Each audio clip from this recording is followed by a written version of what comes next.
Fox Sports. We are Black Hawk. We are St. Louis.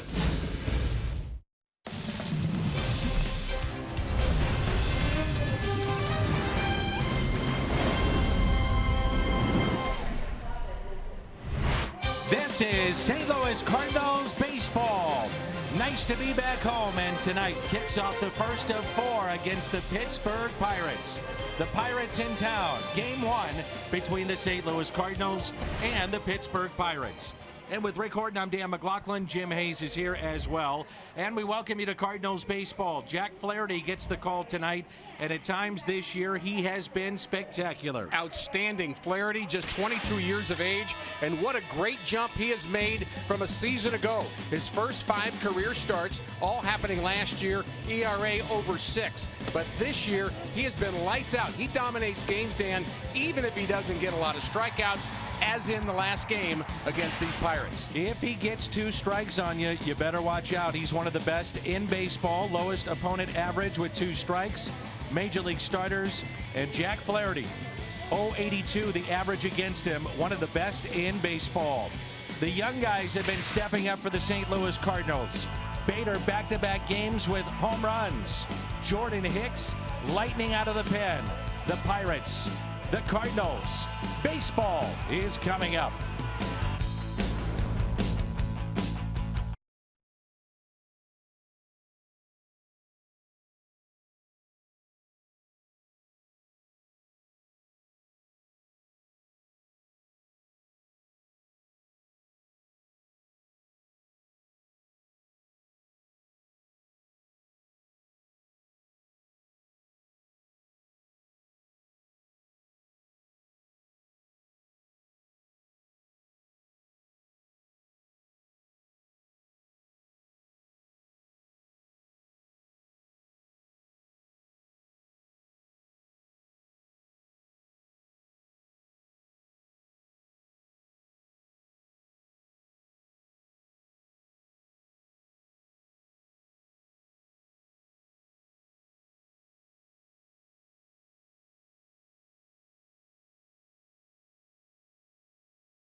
is brought to you by Budweiser.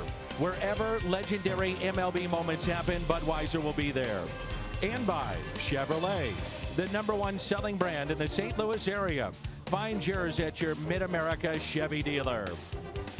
It's a battle inside the NL Central Division starting tonight here at Busch Stadium. The Cardinals are 5 games out in the Central, 1 game back of them.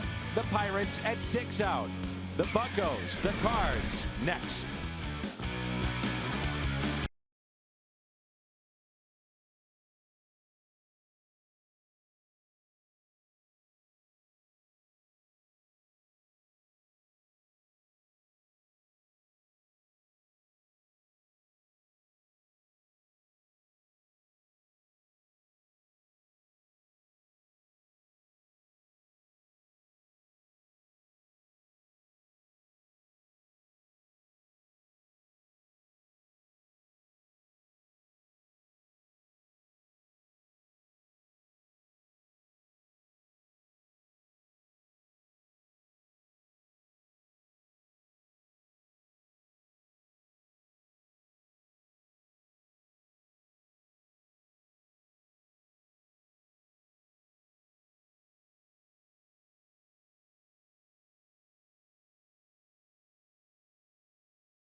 Cardinals, game #1 of a 4-game series here at Busch Stadium.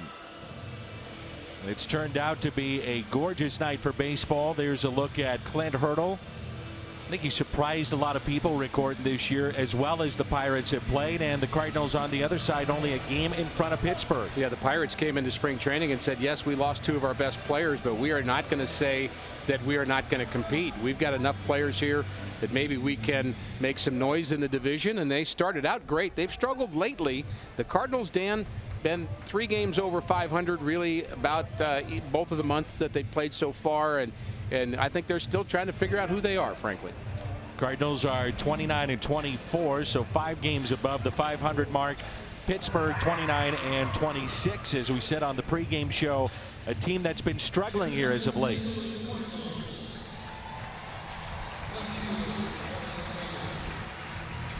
The Cardinals take to the field as we get a live look at Jack Flaherty, the young right-hander who gets the call tonight.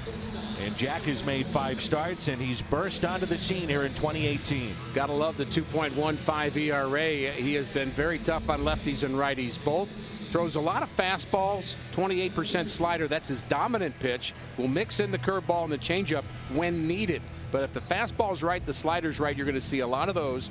And again, Flaherty, like Miles Michaelis, has been a strike thrower this year. A lot of first pitch strikes, and the last time out he got a lot of ground balls as well. A look at the Pirates lineup. Josh Harrison at the top, then Francisco Cervelli. It's Starling Marte. Switch hitting Josh Bell, Corey Dickerson, Colin Moran, Gregory Polanco, Jordy Mercer, and Trevor Williams. A switch hitter and 3 left-handers in the middle of that lineup. It will be interesting in this series how Mike Matheny uses his bullpen to counteract the middle of the lineup. Let's take a look at your Toyota keys to the game. And I'm going to focus on the bullpen, too. That's always an issue in baseball in 2018 because the starters aren't going very deep in games, so games are won and lost by the bullpen. Glenn Hurdle's bullpen is the youngest bullpen in the National League. We came from the best bullpen, the Milwaukee Brewers, to the youngest bullpen, but he's got some hard throwers. And on Mike Matheny's side, he has some question marks about how to handle the 7th and the 8th inning. Jordan Hicks has been very, very good in any form you use him. And of course, Bud Norris is perfect in save opportunities, but it has not lined out very neatly yet how you're going to handle guys 6, 7, 8, and 9.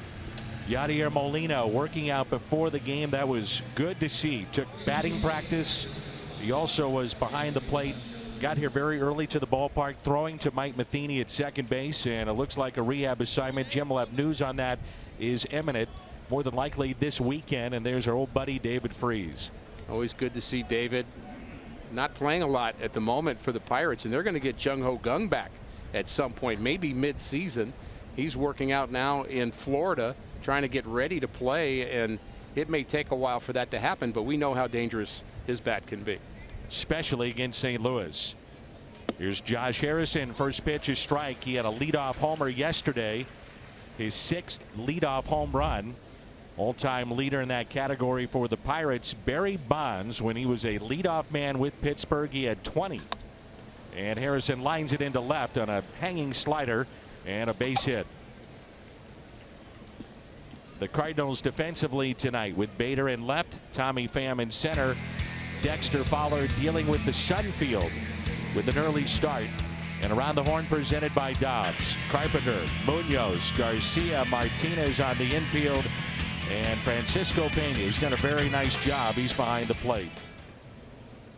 Not an easy time of day for the right fielder. And right on cue, Dexter Fowler putting up his glove, and he's got the sunglasses on as well. Wouldn't say it's easy for the center fielder, Tommy Pham, either. As you mentioned, he's got some shadows to deal with, and Tommy had trouble picking up the ball at times in Milwaukee. Here's Francisco Cervelli. Didn't like that call, shaking his head, and home plate umpire is James Hoy, and that's strike one. Cervelli off to a good start. The on-base percentage, by the way, is near 400 for the Pirates catcher. Tough out, contact hitter.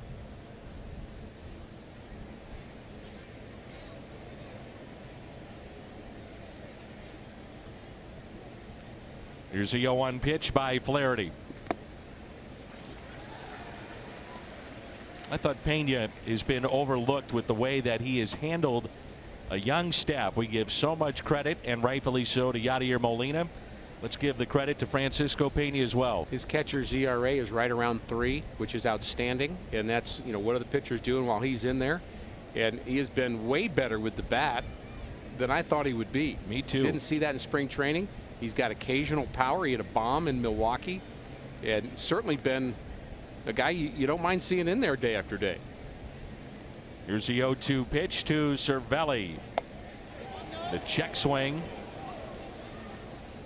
did not go. The first base umpire is Quinn Wolcott. Crew chief is Jeff Kellogg at second, and Marvin Hudson is down at third.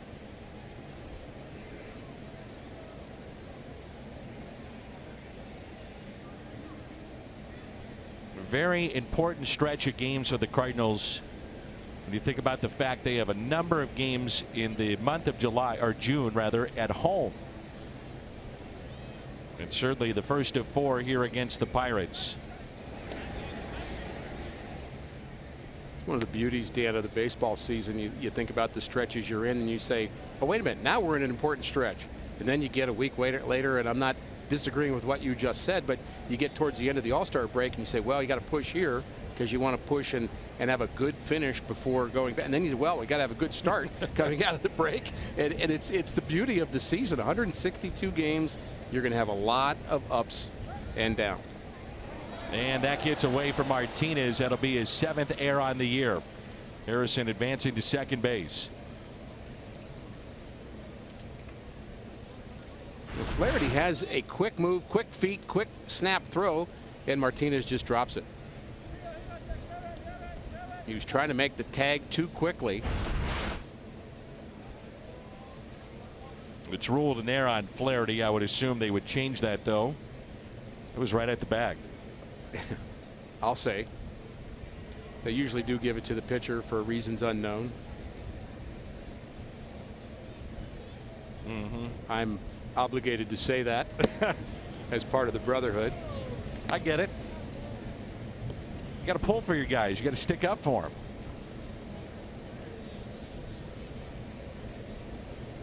Two and two the count. It's turned into a muggy night here at the ballpark after the tarp was on the field. I'd say about 90 minutes ago we had a little rain shower come through downtown, and now it's beautiful.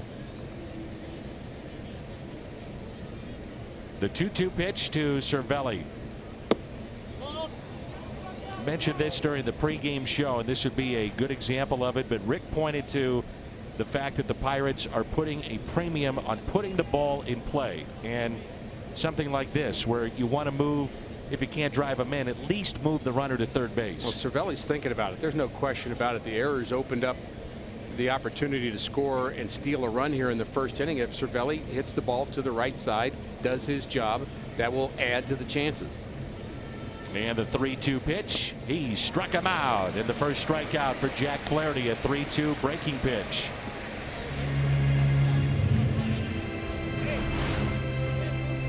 Good slider by Flaherty.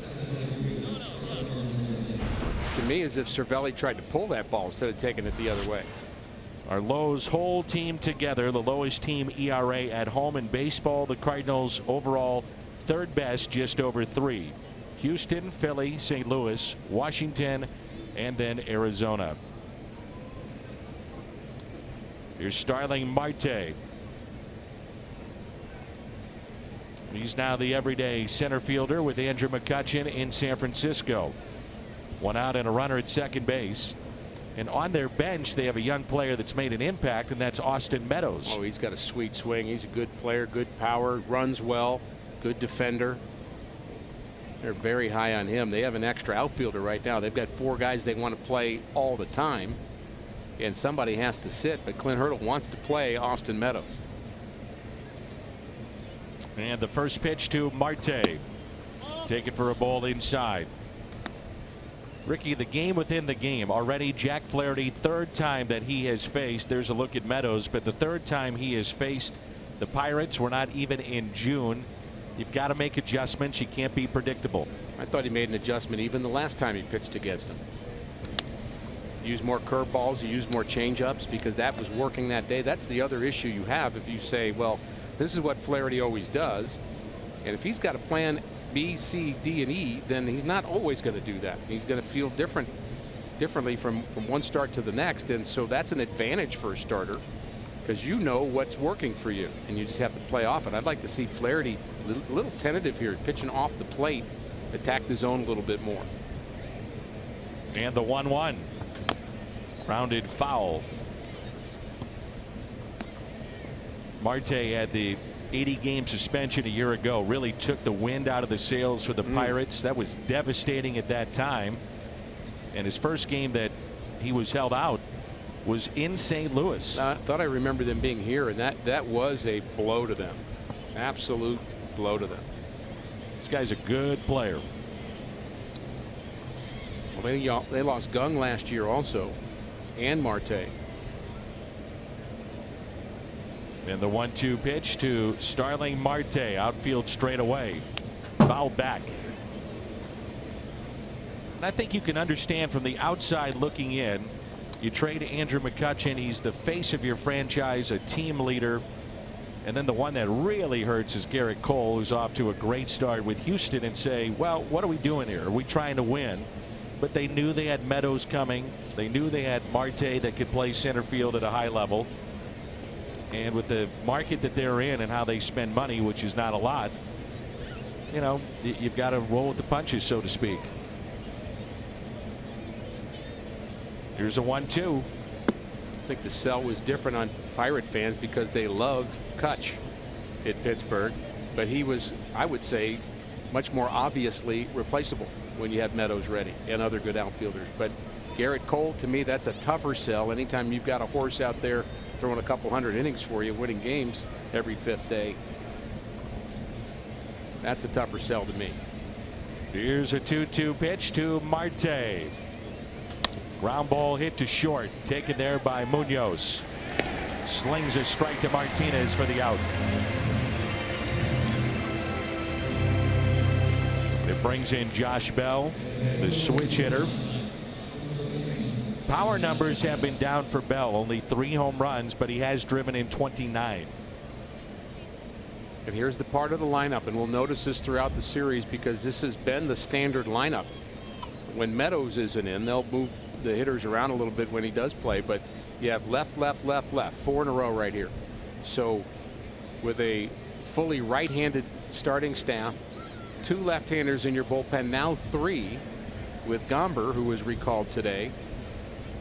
Be interesting to see how Mike Matheny uses the lefties and when in his bullpen against his Pirates lineup all series long. One of the moves for Mike Matheny and the Cardinals was sending down again John Gant, and I thought with his changeup and this particular weekend with all the lefties the Pirates have, he might stick just because that changeup can be effective against left-handed batters.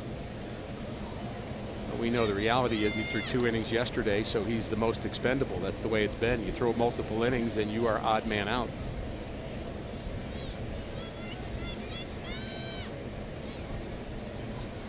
So Austin Gomber is back. First time he was here, he didn't pitch. He's still waiting to make that major league debut. Flaherty had the exceptional start a couple of weekends ago here at the ballpark. He struck out 13 in the game against the Phillies. He was remarkable that day. 0-2 the count. The runner at second base. Good speed, and Josh Harrison. 1 ball and 2 strikes.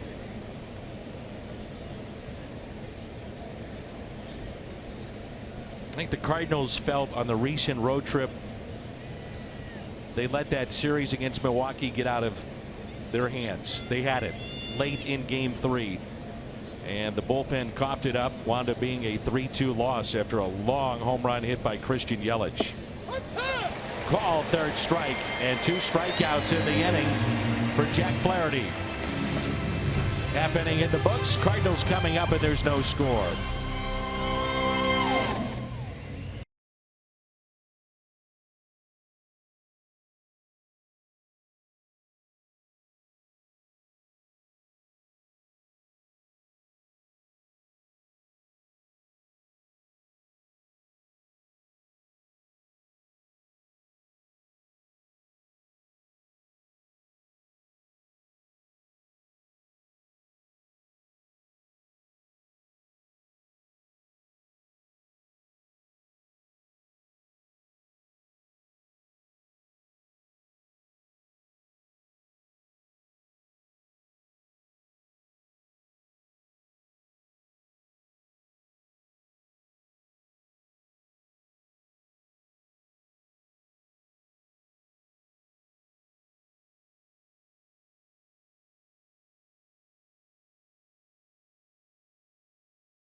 Baseball, and that's Matt Carpenter. He's riding a 6-game hitting streak, 3 home runs in those 6 games. He's at the top of the Cardinals lineup. Carpenter, Bader, and Pham, followed by Martinez, Fowler, Munoz, Garcia, Pena, and the pitcher batting 9th, Jack Flaherty. The first 35 games, Matt Carpenter was hitting 140. Last 14, he's hitting 393. You talked about Josh Harrison chasing Barry Bonds for leadoff home runs. Matt Carpenter hit his 16th on the road trip, 16th leadoff home runs. He's 5 behind Lou Brock. Wouldn't that be something? He's got That's a good lot. chance to set that record. I would say he does. There's Trevor Williams, the right-handed starter of the Pittsburgh Pirates. He went 4-1 in 6 April starts. In May, he's made 5 starts, 1-2, ERA near 5. The Hyundai pitch arsenal here on Trevor Williams. I mentioned that Flaherty will throw a lot of fastballs. So will Trevor Williams. Changeup, slider, and an occasional curveball. But he's a guy that's going to get a lot of swings and misses, and he'll challenge left-handers in. He's a competitor. I liked watching him the first time we saw him in Pittsburgh in April. He wasn't as sharp last time out. 2-1. Made his major league debut, and I love telling this story, and I know a lot of fans will remember it, but his debut was out of the bullpen, ironically against the Cardinals, and he just happened to pick up a win that night with his father hugging him after that final out. His dad had been diagnosed with cancer many months before that debut, was not supposed to make it 3 months after the diagnosis. He's still alive and cancer free, and saw his son make his debut. It was an incredible moment. You could be a Cardinal fan or a Pirate fan. Yeah. It was incredible. Well, you have to be a fan of not just baseball, a fan of humanity to hear a story like that. Realize that there are moments that happen that are beyond numbers. And we'll talk about the numbers, and numbers matter, but it's a nice looking stroke the other way to beat a shift by Matt Carpenter. Leadoff hit. so it isn't just the home runs of Matt Carpenter, and the doubles are starting to come as well, but he's gotten more hits the other way. He's staying on it and driving it, and he's got that nice short stroke too. He's just almost easy swing of Matt Carpenter, and I'm not going to say it's easy, because if you look at the bat speed and you put a measuring device on that, it's still a quick bat speed. But like a great pro golfer that hits the ball 300 yards and you say, wow, that was an easy swing, that's the swing that Carpenter has found in the last couple of weeks. And now Harrison Bader. Cardinals have to keep that bat in the lineup. Last 2 games, couple of home runs. In his 19 starts, hitting close to 300. He's done a very, very good job. And Bader strokes one into left field. Back-to-back singles for the Cardinals here in the home half of the first. Harrison Bader, our Kubota power stats. Last 5 games, couple of homers. He's driven in 3. It's certainly one of the better defensive outfielders, I think, in the game. Does a lot of things well. He plays defense well, as you mentioned, but he also hustles when he does that. He's always running somewhere. Seems like he gets good routes in the outfield, has a good, strong arm. The Cardinals, Dan, on the road in Milwaukee, had infield outfield practice, and he was throwing balls from right field, which most of the time players don't do anymore, and he was throwing just BBs to home from right field. And Tommy Pham bunts it back to Williams. Tommy now 2 for his last 34. And it will bring in Jose Martinez. Well, he does this so late in that swing. He actually lifts his leg and then at the last second drops the bat head, and the dropping of the bat head is why you pop the ball up. The head of the bat went below the handle of the bat, and when that happens, you've got the wrong angle. The head of the bat has to be above the bat, even if you're trying to bunt for a base hit, and that's how you avoid popping the ball up. So frustrating at bat again for Tommy Pham. Here's the team leader in hits and RBI, Jose Martinez. Just to follow up on your point about Harrison Bader and the extra outfield work that was done by one Willie McGee, and he is active as a coach on Mike Matheny's squad. It's fun to see. Willie loves Bader, and Bader loves Willie. Yes, they do.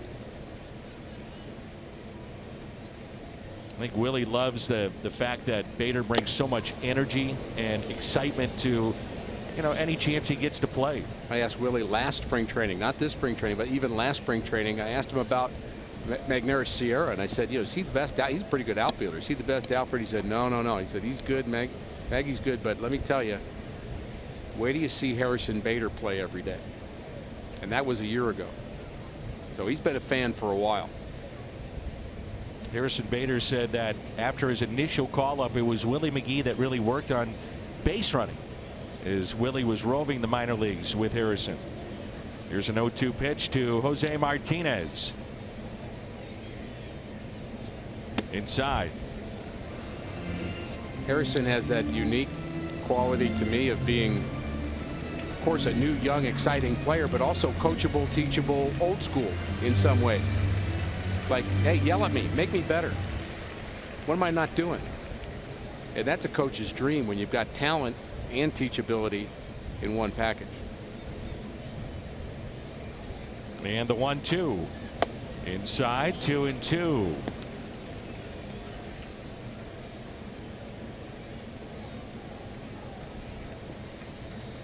Got to score here, don't you? At least one. Back-to-back singles to start the game.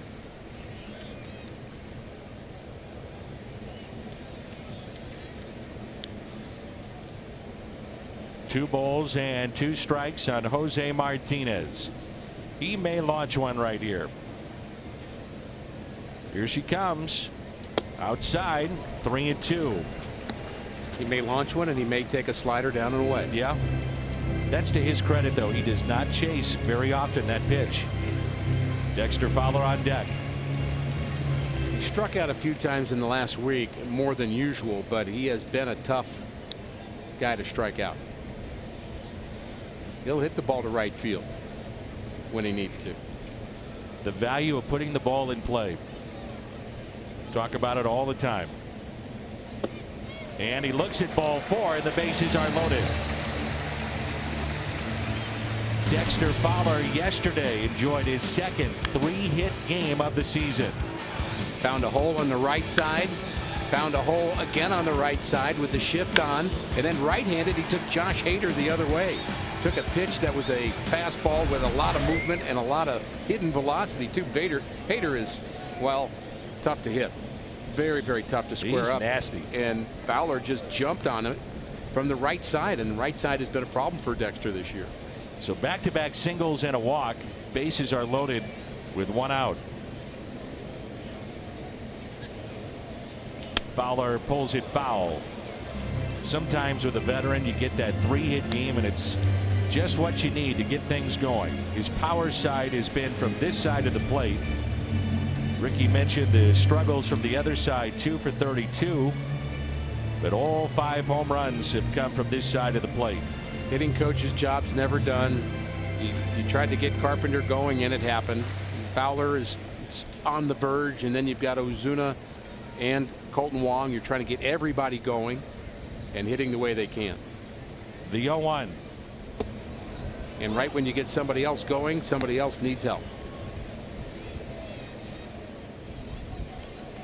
You would think with the speed of Bader, even a ball is stung to the outfield, he would score easily. Could be 2-0 Cardinals. He's going to try.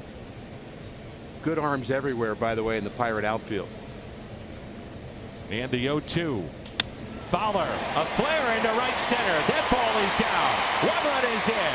Here comes Bader. He nearly caught Carpenter scoring the run, and it's 2-0 St. Louis. He was flying around third.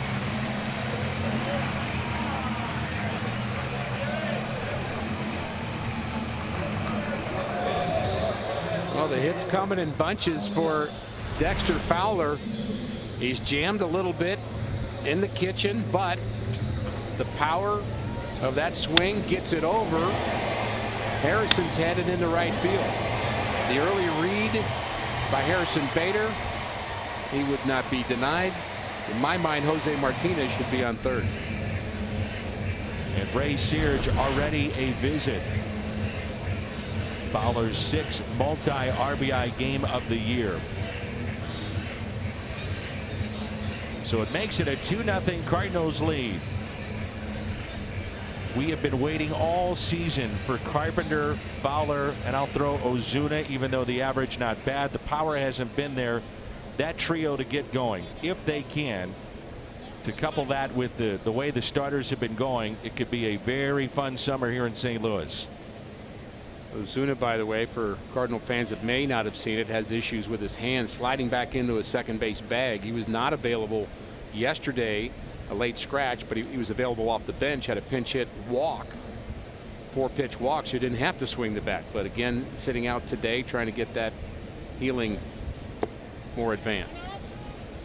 Jim will have an update on Paul DeJong. So with DeJong out, it's another start for Jairo Munoz. When he has started, he's hitting all 7, filling in for DeJong. He's played a good shortstop too. Luke Gregerson there on the right, Willie McGee on the left. The Cardinals had 5 players 23 years of age or younger take a plate appearance yesterday. Munoz rips it fair inside the third base line. Martinez will score. Dexter gliding to third. Now gliding home. 4-0 Cardinals.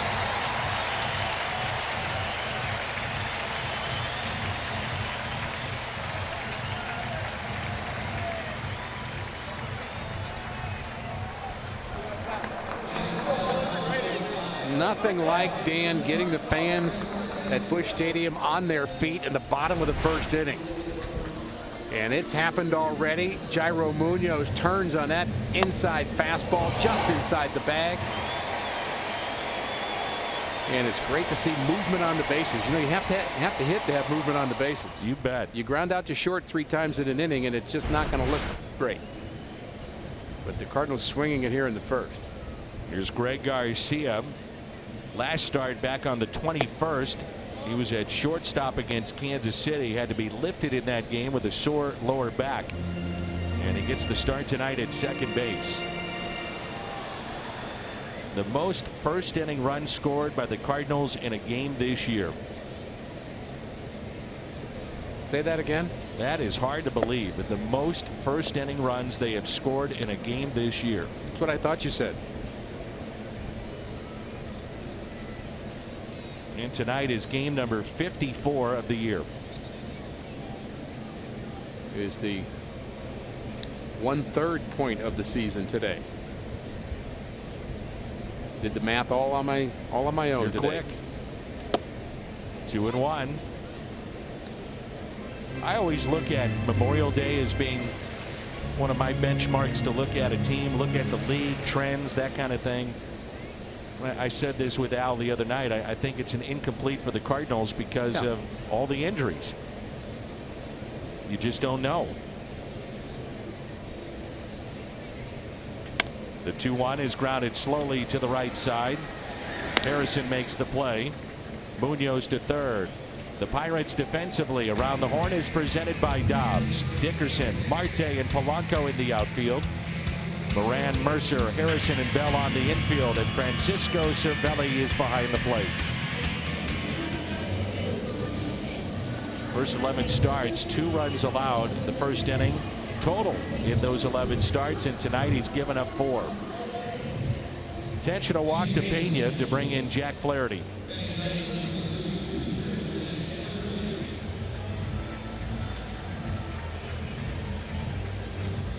It's fun to have Yachty around, isn't it?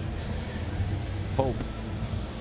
I don't know if you should get the eye, the eye signal on an intentional walk, should you? That seems to be a little bit. That's kind of a false compliment.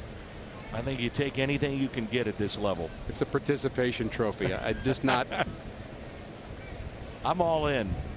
All right.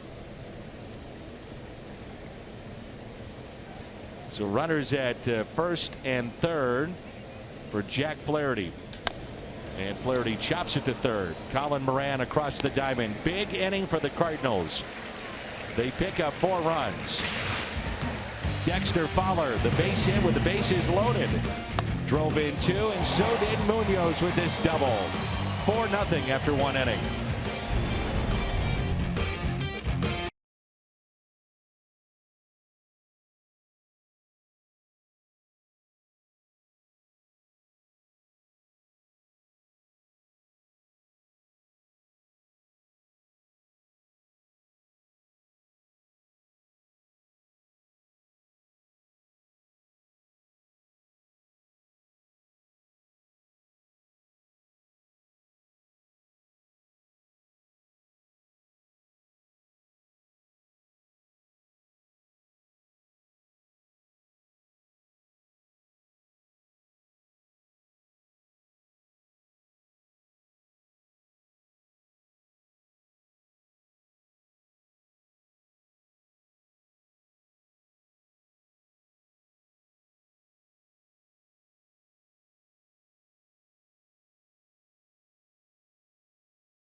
On the 10-day DL, right lat strain. Tyler O'Neill back to AAA, as well as John Gant.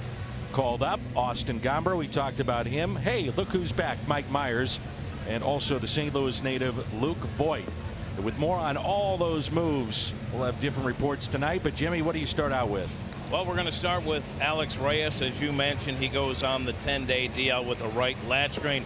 GM Michael Gersh told me it's a significant strain, more than a few starts. Reyes made his return yesterday. Of course, Gersh told me the news came as a bit of a surprise. He told me post-game, when the adrenaline went away, Alex was stiff and sore. We knew we were going to DL him for one start.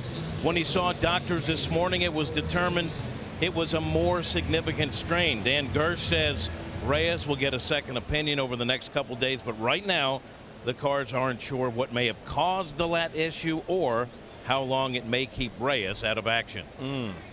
Ricky, you did the game on radio yesterday. A lot of fans did not see the game.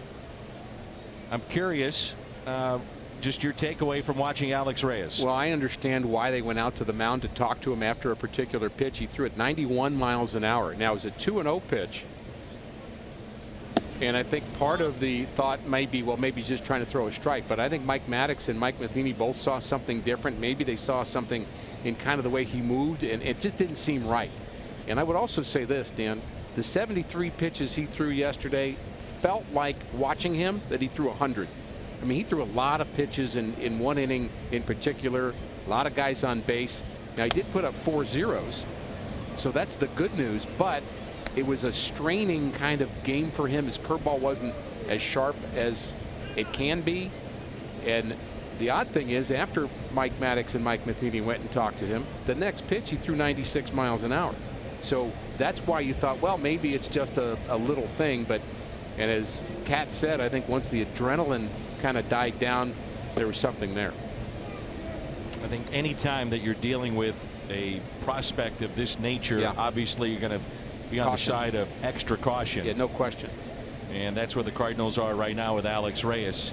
So disappointing. Really does kind of take the wind out of your sails. He threw a lot of pitches in all of his minor league starts, but when you only give up one hit in each one of those starts, you're not really laboring. You're not pitching out of the stretch. You're not really letting one go. I mean, he was throwing 99 too, so he was throwing hard enough as in those minor league starts. But I think the stress and the strain of big leagues and stress pitches with runners on base may have had something to do with it. There's a base hit for Corey Dickerson into left. And Dickerson is aboard, and the second hit allowed by Jack Flaherty. Cardinals with a lead of 4-0 here in the top of the second. I can't think of a player coming back off the top of my head that had so much fanfare and excitement around him in recent memory than that of Alex Reyes. Well, I think, I like this 4-run first inning after the Cardinals come to the ballpark and probably hear today themselves, many of his teammates, the news that it was more significant and more than just a couple of starts. I think that's a big surprise to everybody and probably Alex himself. And to be able to come out and respond with 4 runs in the first, that's a big positive. Out there, back to first, and the throw a little bit high, and Moran beats it out. The one player that does come to mind when I think of the excitement of a young player coming up was Oscar Taveras. Oh, that's a great point. He was, of course, a position player, and it was in this date 4 years ago that Oscar Taveras, in a rainy afternoon here at Busch Stadium, made his major league debut. And with Gregory Polanco, boy, it's, you and I always talk about it. You know, we compare Polanco and Taveras as similar type bodies, builds, sweet swings, and big prospects. And the future of both franchises at the time, the thought was that they would both be the main player, main all-star. You know, Polanco's still got some growing to do into that. He's off a little bit this year, but still a really good player. But Taveras, of course, that moment, pretty meaningful moment, Dan, for me. I had a chance to call that. The rain came right after this home run, and you look back at that and see this moment on a day where Carlos Martinez is throwing a rehab start in Double-A wearing that number 18. Is really poignant and sad in a lot of ways. John Mozeliak, who used to run the draft and ran the minor leagues and drafted the great Albert Pujols, said that the only player that's even come close to that level of a hitter that they've seen in the minor leagues, Oscar Taveras. Here's a 1-1, and the trickle-down effect, taking away the human element of this, but just the trickle-down effect it's had on this franchise by some of the moves they've had to make. It's been significant with the players in the outfield. You go out to get Jason Hayward because of that, and then you lose him. It does. It just changes your, you're off your plan A. Now, baseball execs understand you have to get off your plan A for a variety of reasons, underperformance, but that was a hard and harsh reality check for everybody. And you hope that the lessons learned from that tragedy are things that are not forgotten when you start teaching young players about life. Well, Polanco, as you mentioned, struggling over his last 22. His last hit was 9 days ago. Had been hitting in the 2nd spot in the order, now has dropped down to the 7th spot. 2-2. Cardinals went out and got Hayward. They gave up Shelby Miller. Then you thought about, well, maybe it's Stephen Piscotty. That did not really work out here in St. Louis. And good luck to Stephen in Oakland, obviously. Then it turns into going out and having to go get Dexter Fowler. Some of the young players that we see now at that time were not ready. So it's had a major impact. The 2-2. Pulled foul. When you project minor league players, you think about guys as 10-year players. Absolutely. Potentially. Not all of them. You budget that way, too. You budget that way. Yes, you do. And you draft that way. You've got Yachty behind the plate 5 years ago. You're not that worried about the best catcher in college at the moment. If you can get the best shortstop or the best second baseman or the best left fielder. And Cardinals have been able to draft a lot of pitching because of the stability of a player like Molina, but the expectation again was Taveras would be on that list. The 2-2 pitch to Polanco. I'm not going to give the number figure, but I was told it, and the amount of money that was budgeted for that young man was monumental. It was significant. They thought he was going to be a star, and if things went to plan, that he turned into the player that they thought, he was a cornerstone stone player and piece for many, many years to come. Very sad. This will be the 8th pitch of this at bat coming here.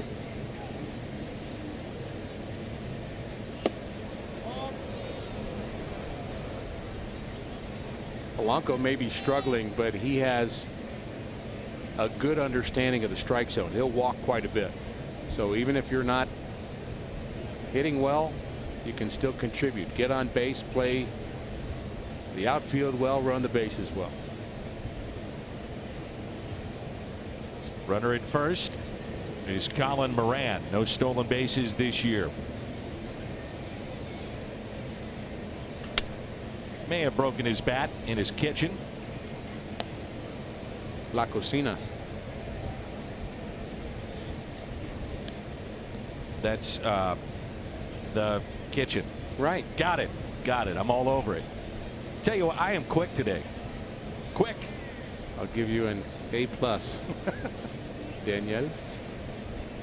This will be the 10th pitch of this at bat coming up here.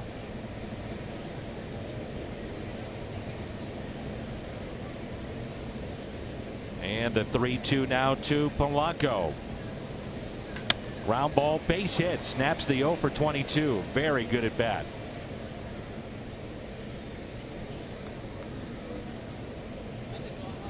Missouri Lottery Fox Tracks. Not a bad spot, maybe a little bit too much in the center of the plate, but that was down. That's a pretty good pitch. 3-2. Maybe the pitch is an inch further outside. He hits that ball right to Greg Garcia. You know, you were talking about play. Martinez not being at third base. You know, to me, if you're a team that's struggling, Colin Moran, push the envelope a little bit. Well, make Dexter Fowler throw you out. Well, I felt the same way about the Martinez not getting to third, Moran not getting to third. He's not going to throw there anyway. In that situation, he does not want to take away the double play possibility with Mercer at the plate. So you're just getting that base, and that's a run that, you know, if Mercer hits a fly ball to the outfield, you don't score a run you should have scored. Talk to Mike Schilt about this, and you do as well all the time, how the Cardinals made a point of emphasis in spring training, and we say base running. It's not just stealing bases, but how aggressive you can be, and a difference in a game that at this level you can make by going first to third. And that gets away from Pena. Now runners advance to second and third. Right now that could be a Pirate run. Exactly.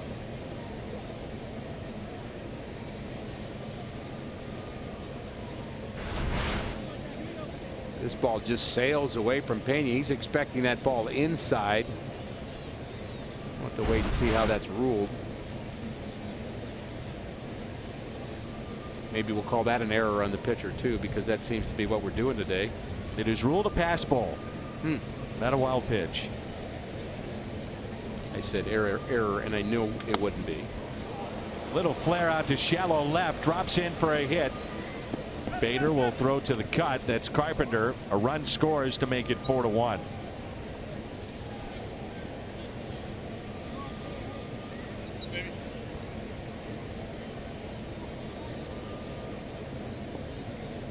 So the Pirates get on the board. RBI number 17 for Jordy Mercer. Mercer's always been a professional hitter. He gets that one off the plate and down and just flares it into left field. But he has the habit of doing that, Dan. He gets some RBIs and he'll kind of sneak up and get you in key parts of games. He's a valuable guy to have on the team. Really good defensive player too. So showing bunt, Trevor Williams.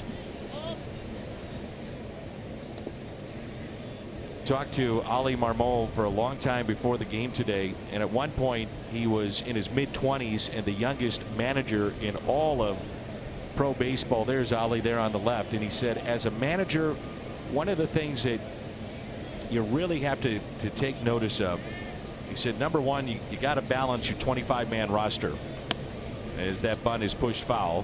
He said two, you balance the bullpen, you know, trying to make game decisions. And he said what often gets overlooked, and it's interesting, he said, you know, especially at the minor league level, situational baseball and where to position your infield and your outfield. He said that wins you games. And it could be your shortstop being back 2 steps. It could be in this situation now, what do you do with your outfielders? How far in do you want to play those right fielders and center fielders? It's fascinating what goes through a manager's mind. A lot of details. That bunt pushed foul. I had a terrific conversation with Ollie on this last road trip and found out something about him personally as a minor league manager, and I was stunned by this. I'm not sure, other than you, Dan, there's a nicer guy on those Cardinal flights and in the clubhouse. I mean, thank you, Rick. I mean, you and Ollie, when I think nice guy, I think you and Ollie. Ollie said he was not the nicest manager. If you ask any player that played for him, see that. Oh, they think he was not. He used different words and grouch. This time he gets the bunt down. Flaherty's only play to first. Garcia covering the bag for the out. MLB at Bat is your #1 Cardinals app. Customize your experience to catch every moment this season. Download MLB at Bat today. You make me think of a statement that my good friend Rick Horton will tell me every once in a while. Don't confuse meekness with weakness. That's what I think about with Ollie. You can be the nicest guy in the world, but sometimes, you know, you get a little fired up. I'm glad you've heard me say that to you a few times. It's stuck, Danny. I'll probably say it again a few times, but I think Ollie's probably said that too along the way. A lot of truth to it too. Here's Josh Harrison, runners at second and third with 2 outs. I bet part of that, though, with Ali is that here he is in his mid-20s, and some of the players he's managing are older than he is. You have to have the respect of the players. Longtime Pirate coach Nick Leva was like that in the minor leagues. He was in his mid to late 20s when he was managing at the minor league level, and he had some players as old as him, players that he played in college with, that he had to manage. That would be tough. 1 ball, 1 strike. Harrison, a base hit to left, first time up, and then left stranded.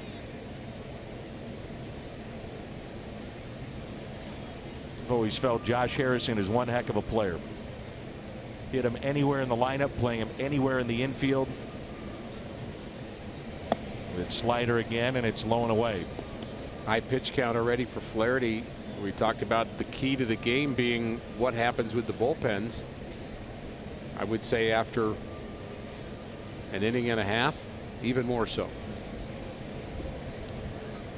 The 2-1 pitch. Threw the bat at it, and it's hit out of play. You were talking about Jordy Mercer being such a good player, and maybe one of the reasons why we both like him so much is the fact that he has now 35 driven in against the Cardinals. That's the most RBI that he's brought to the table against any opponent in his career. He's done some damage against St. Louis. 2 balls and 2 strikes on Harrison. Not sure you saw the note with Flaherty, but obviously the slider stands out. But anything other than a fastball, opponents are hitting about 100 against those pitches. There's the fastball, and he struck him out. The 3rd of the night. Jordy Mercer gets the Pirates on the board, and coming up for St. Louis, the top of the lineup. That means Matt Carpenter. It's 4-1.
Serving overseas or watching this game on AFN, the American Forces Network. Welcome to those in countries around the world aboard naval ships at sea, and thank you so very much for your service to our country. Cardinals sent 9 to the plate in the first inning and scored 4, the most they have scored in a first inning all season long. Carpenter got it started with a base hit to left. And the first pitch is strike. 4-1 our score, bottom of the 2nd.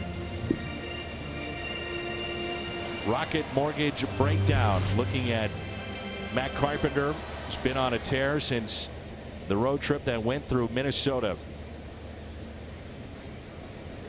And Carpenter lines it for a base hit. Beats the shift in right.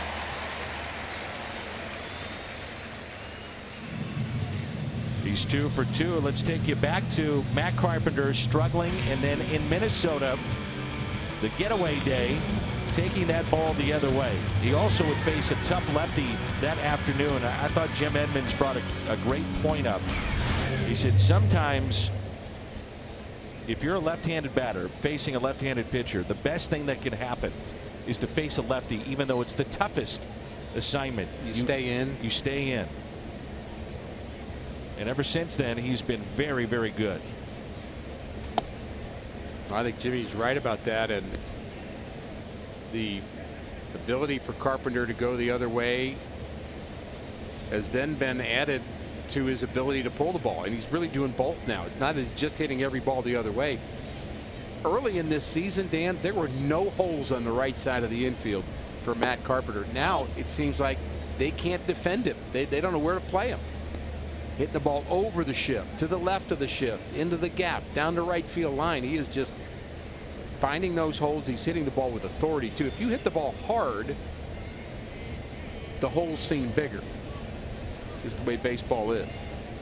Here's a 2-0 pitch to Bader. Popped it up to the right side in foul territory. Josh Bell under it and makes the catch. The other aspect too of Carpenter dropping down a couple of bunts, that keeps the defense honest. You don't see the pronounced shift in which a third baseman is on the right side.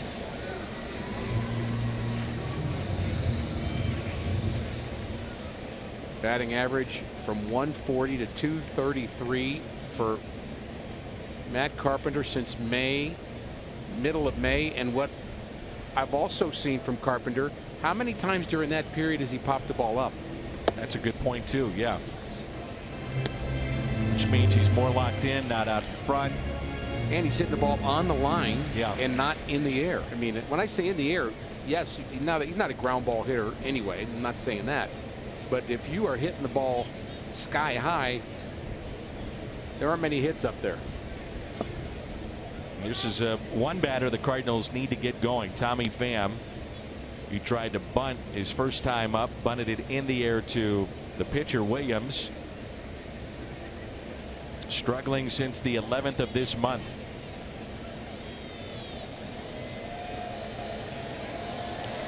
It's 1 ball, 1 strike.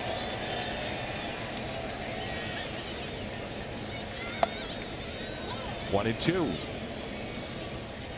And when things aren't going right, you always feel like you're 1 and 2. 100% true. Then you go into defense mode, and that's not all bad as long as you stay back, wait back, drive the ball the other way. A lot of teams with 2 strikes elevating pitches to Tommy Pham. 2 and 2.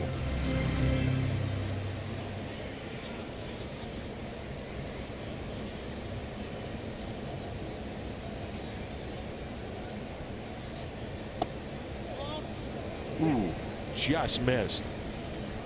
Did it?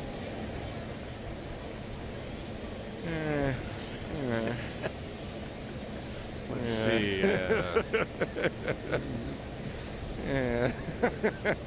Want to be honest? Yeah. Like the Cardinals. Yeah, you know, it's one of those things. Working at Busch Stadium. I see you flipping that coin over there. Yeah. Here's a 3-2. Fouled back by Pham. Just maybe that's something that helps him stay in this at bat clearly and pick up a base hit and get things going. Tommy offensively really carried the club in the month of April. Did he ever?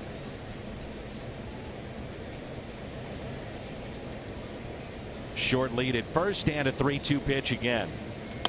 Hits it to the right side softly. Harrison will go to first base and Carpenter to second. Saturday, 30,000 fans 16 and older take home a Cardinals Saturday alternate jersey with embroidered front logo courtesy of Scott Credit Union. Also prior to the game, it is photo day. First come, first served basis. It's all part of our Ritz kickoff to summer weekend. Tickets at cardinals.com/promotions. It brings in Jose Martinez.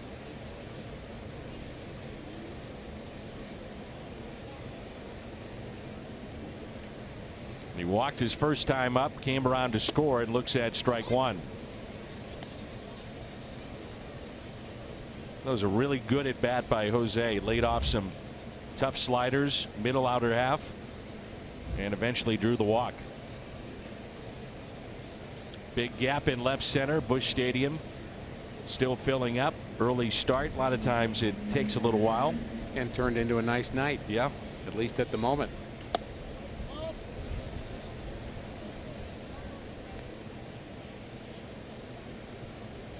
Neither pitcher getting the low strike.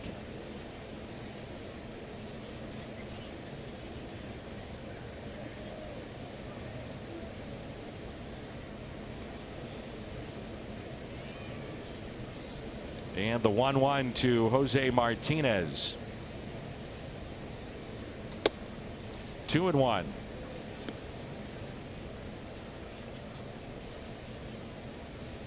The Cubs and Mets playing tonight. No score there in the third inning. It's the return of Clayton Kershaw for the Dodgers as they play the Phillies this evening, and Philadelphia on top 1-0.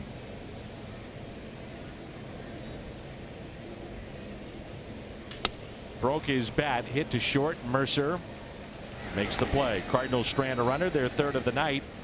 A beautiful night here at Busch Stadium in St. Louis.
And FS1, every match live and over 300 hours of coverage.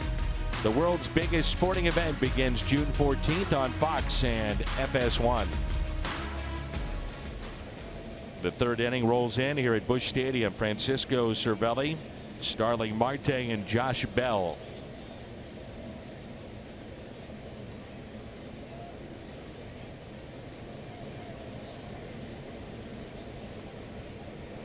And the first pitch to Cervelli. A strike. And Trevor Williams is saying, I can't get that pitch. And Cervelli is saying, you're not giving my pitcher that pitch. It's the second time he's had words with the home plate umpire, James Hoy. How's it working for him?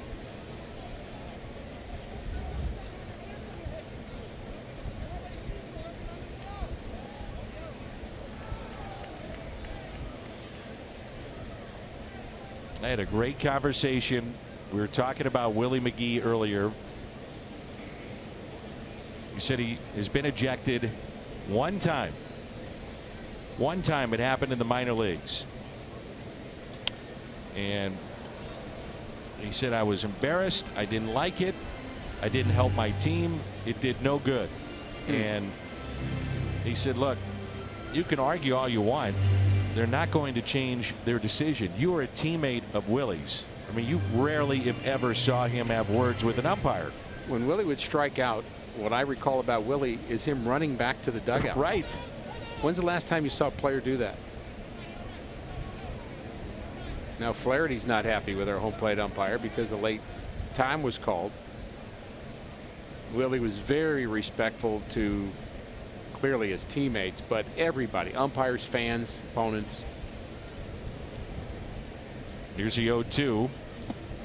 I asked Willie, I said, what are you most proud of in your playing career?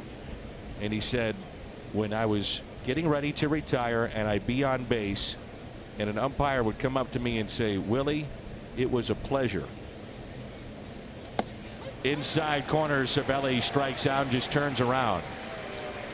He said, once I knew I had the respect of the umpires, and he said, I always felt like I at least hoped, I thought I had the respect of the fans and teammates, but when you get that, he said it meant a lot to him. But don't confuse meekness with weakness. Willie was anything but weak. Great competitor, played hard. You know, teammates, you know, occasionally, just because, well, you know how teammates are, Dan, you try to goad Willie into either being mad or getting upset about something, and all you get was a smile and a laugh and, oh, come on, and he would not bite on that. Did he dish it out, though? Yeah, well, he would always back up what was being dished out. Oh, he was not he was not the lead. He liked to jump in. Yeah, oh yeah. And he normally did it with his infectious laugh. It's popped up and in the seats.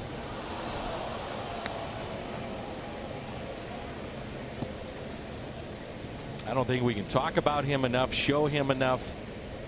I mean, the fans love this man. Whitey Herzog, as you heard at his golf tournament last year that I had the privilege to MC, and it was a celebration of the '87 team, and Whitey said, and in a way it's a controversial statement as time is called again, but he said, you know, you got Stan, you got Albert, you got Bob, Ozzie.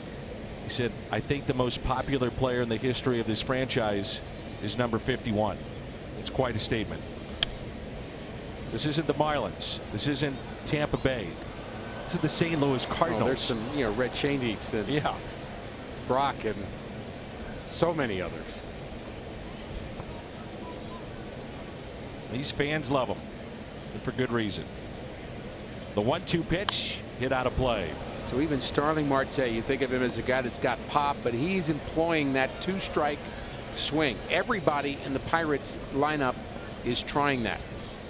Some are shortening up on the bat, choking up a little bit. Others are just shortening up their stroke, trying to put the ball in play. When you run like Marte, just put the ball in play. And a strikeout tied him up. Back-to-back Ks for Flaherty. He's up to 5.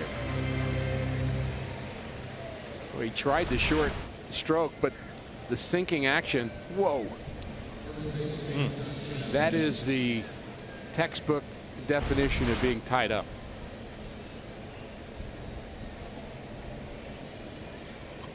And now Josh Bell.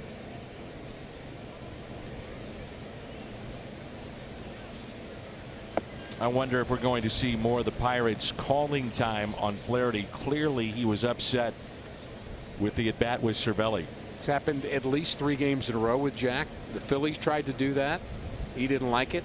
The Pirates tried to do that in Pittsburgh. He didn't like it. And he showed it too. He walked off the mound and wasn't real happy with it, which of course makes you do it even more.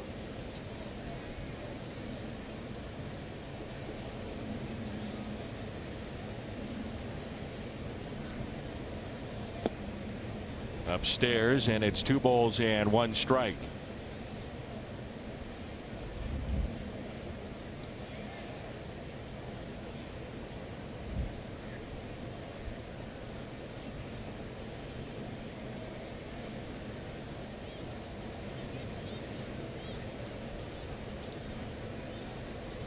I really enjoyed your description of Odubel Herrera in that particular game.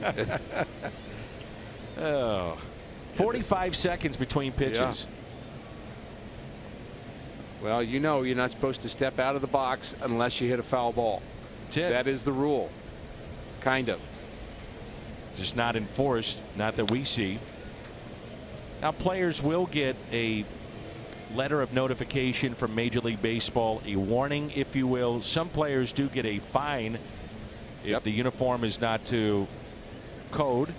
All that's happening, but you and I agree that it ought to be handled by the umpires on the field. You're not in the box, strike one. The 2-2 popped up. Pena gives it a look, and it's out of play.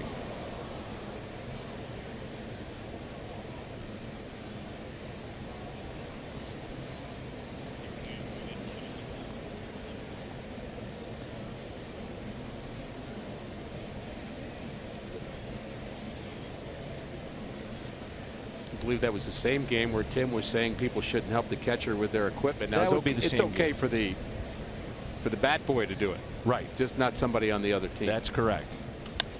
I think maybe the umpire too. I don't think he likes it if the umpire does it. Well, whatever happens, I think that you like to bring it up to Tim so you can get him mad. That's kind of what I was listening to. I would not poke the bear like that. You poked him. You poked him hard. Then you bring up mound visits and it's all over. I mean, why? You don't have to. You've already talked about it. It's the big leagues, man. Oh, I love it. Dan, why? Ninth pitch of the at-bat right here. I mean, Josh Bell does not need to step out. It doesn't have to happen. Why? I hope Timmy's watching. He gets a kick out of it. Oh, he does. I think. Martinez steps on the bag at a 1-2-3 for Jack Flaherty.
Good to see the kids here at the ballpark and taking in a little Cardinals baseball.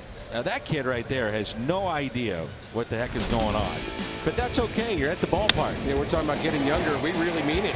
Absolutely. With baseball fans, how about Dexter Fowler driving in a couple of runs, and Jairo Munoz doubling inside the bag. The Cardinals beginning things in perfect fashion here with a 4-run bottom of the first inning to take that early lead. And that pitch low to Dexter Fowler. Look at Cervelli hold it there, and that's his way of making a point. Okay, he's getting tossed. I'm out on. So? Yeah, I think so. At some point in this game, I feel like that may boil over. And that's pulled foul. Pirates, by the way, boiling a bit because of a particular play. Oh yeah, that happened against them in their series with the Cubs. 2 plays. There was a play at the plate. Rizzo later acknowledged, or at least those around the Cubs acknowledging that was interference. Play that really cost the Pirates. And then yesterday, Joe Musgrove sliding hard into Javi Baez. And the bench is cleared with both incidents. The 2-1 pitch. And Fowler lifts a high fly ball into center. There's Marte. And here's what we're talking about. The Pirates and the Cubs. Very intense series. That's Rizzo sliding into the catcher. And he's in front of the plate. That's Elias Diaz and vulnerable. And this is what happened yesterday. A little retribution for Javier Baez. Baez didn't like it, but, well, everybody got to talk about it and discuss it. Baez has been challenged a couple of times in the last 2 weeks. Amir Garrett challenged him. And, you know, Baez is certainly demonstrative in the way he plays the game. And I think pitchers in particular are tired of it. And they're going to start talking back to him. And he can keep doing it if he wants, but he should expect more of that. There's a fly ball into right field off the bat of Munoz.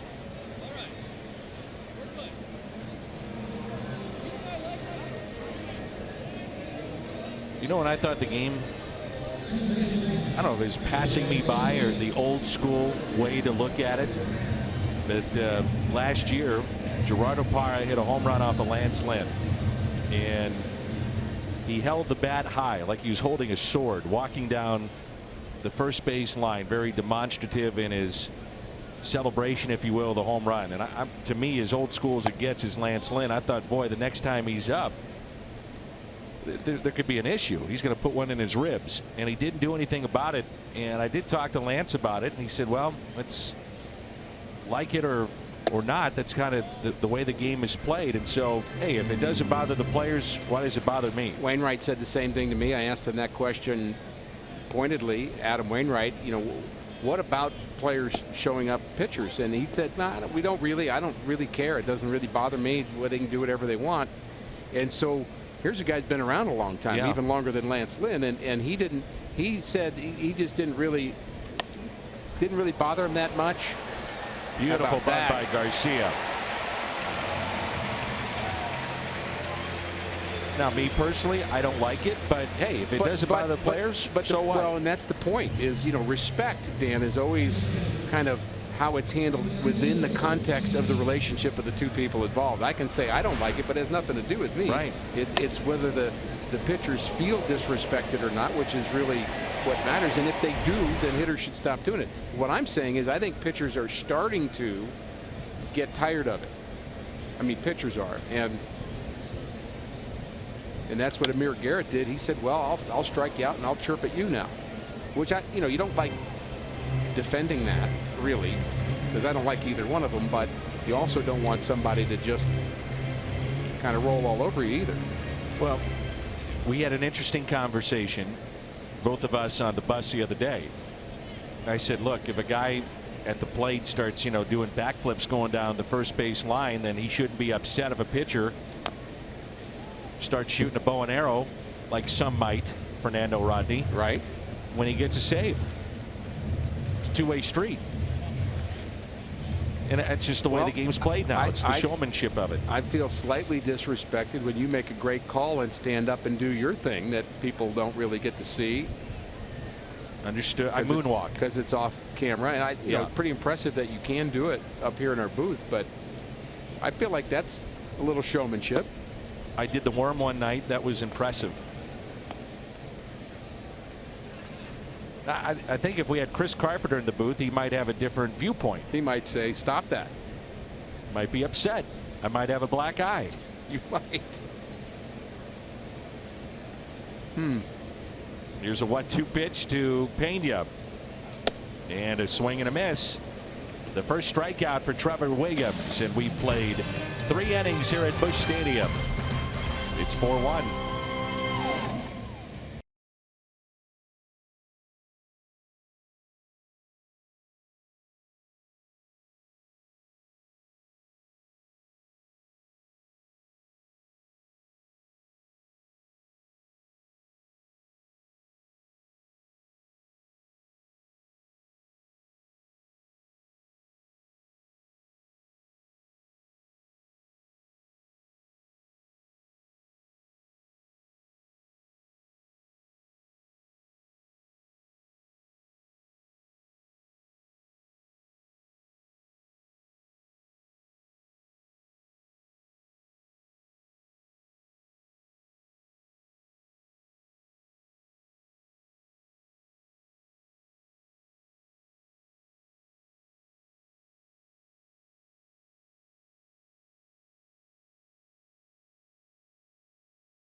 Coming to St. Louis, there's some of the shots of beautiful Belle Reve Country Club. And they will have the showcase of the golf world coming up in August. Tickets still remain. PGAchampionship.com. Belle Reve has done just a remarkable job to showcase the city. Let's check in with Jim Hayes. Danny, Yadier Molina back to doing baseball-related activities and pretty deep into it, too. Did some catching today, took some BP. Michael Gersh told me if all goes well for Yadi over the next couple days, Yadi will go on a rehab assignment with Springfield on Saturday. Paul DeYoung will have a bone scan on his fractured left hand next week, and at that time doctors will have a better idea about Paul's progress. Paul told me he hopes to return at some point in July. He's wearing a brace on the hand, but has been cleared to run and do some other things that don't require him to use the injured hand. By the way, Carlos Martinez on a rehab assignment with Springfield tonight. It's supposed to be a short one, a scoreless first inning for Carlos. And Dan, he gave up a couple of home runs, still pitching with Springfield. All right, thank you, Jimmy. And that would fall right in line, you know, with Reyes out, Martinez back in. That's probably the case that we're looking at from the Cardinals' perspective. Here's Corey Dickerson. Boy, it's good to have Jim back as a reporter. You know, he's been in the studio and doing his tremendous work as always in studio, but we missed him at the games. He's the best. Here's an 0-1 pitch to Dickerson. You think we'll ever know, Dan, what the Cardinals were going to do if Reyes wasn't hurt and they were faced with 6 starting pitchers who were all healthy and all pitching well, some better than others, with no real obvious move to me in mind as to how to handle that? Legitimate question. That's low and outside, 2-1. Cardinals have really built their staff to a #1 pick, Luke Weaver, #1 pick, Jack Flaherty, #1 pick, Michael Wacha, the international signing of Alex Reyes. I guess you'd have to call it an international signing of Miles Michaelis. To an extent, yes. That's lined into center, went down to get it. Dickerson 2 for 2.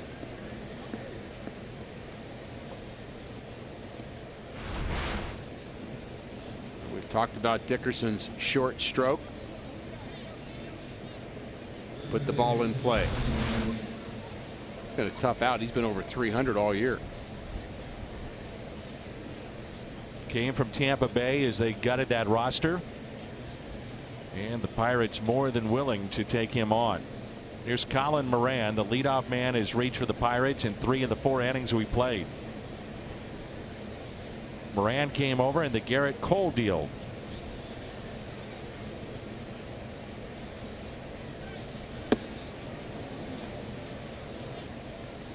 I know you have the greatest of respect for Clint Hurdle. You know him very well on a personal level.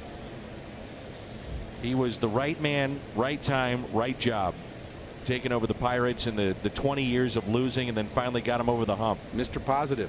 I mean, I don't know of anybody. I mean, I know a lot of positive people. We've got a lot of great friends, but I'm not sure I could say anybody is more positive than Clint Hurdle is. And he's got great messaging for his players, and he's optimistic about what can happen. He's also, I think, realistic too, but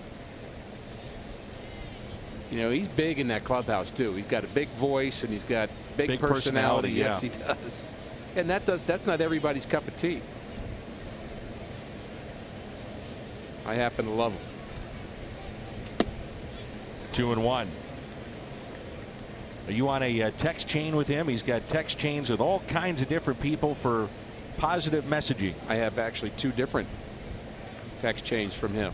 One that has to do with a John Wooden quote every day that he develops and sends along, and another one just a positive thought from a variety of places. So yeah, I hear from Clint every day, and I also hear from him on my birthday too, because we share birthdays.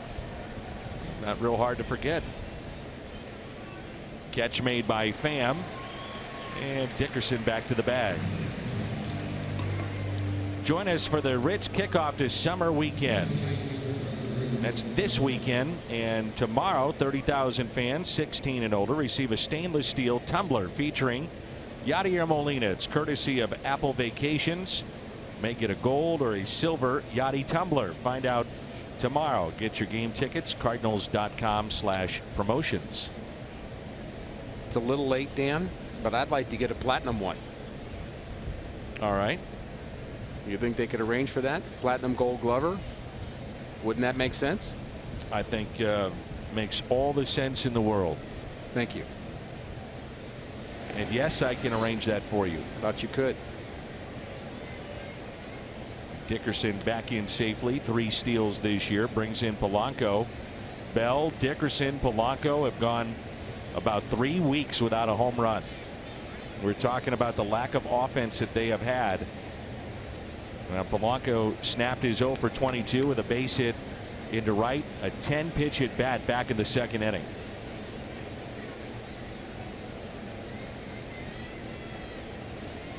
It's been 3 weeks, but still, Gregory leads their club in homers with 8. First base, left field, right field, traditional power spots. Not producing at that high level.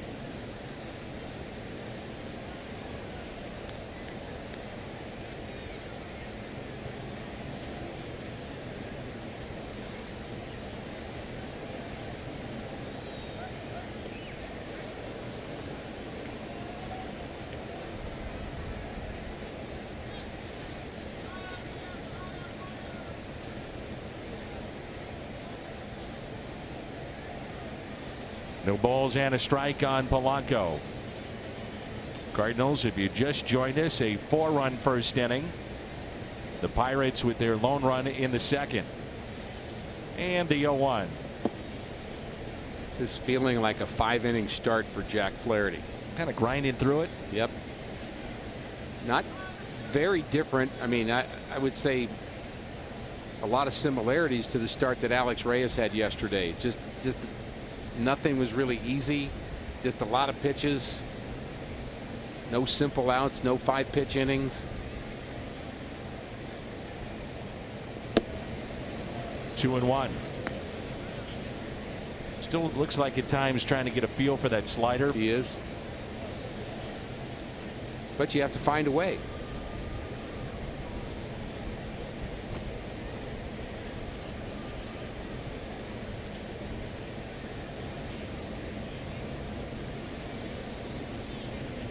The 2-1. That's what I find so interesting about this beautiful game, is that a starter every 5th day is different. Yeah. I mean, you know it better than anybody. John Tudor is just thinking about what he would say, and everybody's had a saying about this. He said in 10 starts, 2 of them you'd feel great, you have to win those. 4 of them you'd feel okay, you'd have to win those. The other 4 that you felt terrible, you have to win half of those. Man, Polanco drives it into right center. And this will go all the way to the wall. Dickerson will score easily, and it's now a 4-2 game. And Polanco stops at second base. He's 2 for 2.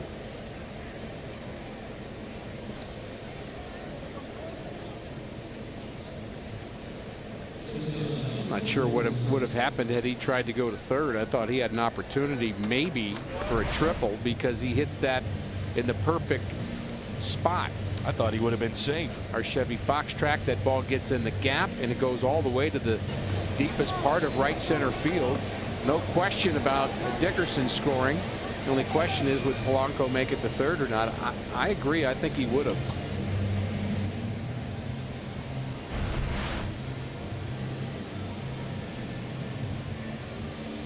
So Mike Maddox, he'll put his arms around the pitcher, give him a little tap on the chest. Yep. A little slap on the back, and says, let's go. Pitchers to me always look disinterested when the pitching coach comes out. Yeah, some more than others, and you're dealing with frustration. It's not meant to be personal against the coach, and sometimes coaches will have to kind of grab you to get your attention. I think the reason he puts the arm around him and pats him on the chest is he wants a little eye contact. He wants to get you out of where you are. That's the whole point of being out there. You want to wallow in your anger. I mean, it's human nature. You want to stew in this a little bit, but you keep stewing and you throw one right down the middle of the plate, you give up a 2-run home run, then you'll really stew. And all of a sudden, this game's tied. Here's Jordy Mercer, RBI base hit back in the second inning. And it's 0-2 for Polanco, his first extra base hit since May 18th. Pitching coach's job is to get you off of what just happened and get you to be ready for what you are making happen next.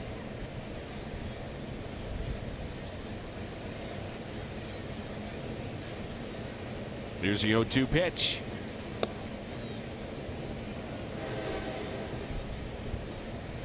See Flaherty this inning, to your point, really fighting it. Fastball, the slider.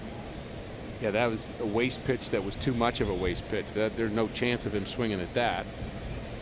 But maybe setting up the slider here. And the 1-2. Jammed him. Popped up on the infield. Garcia with the catch.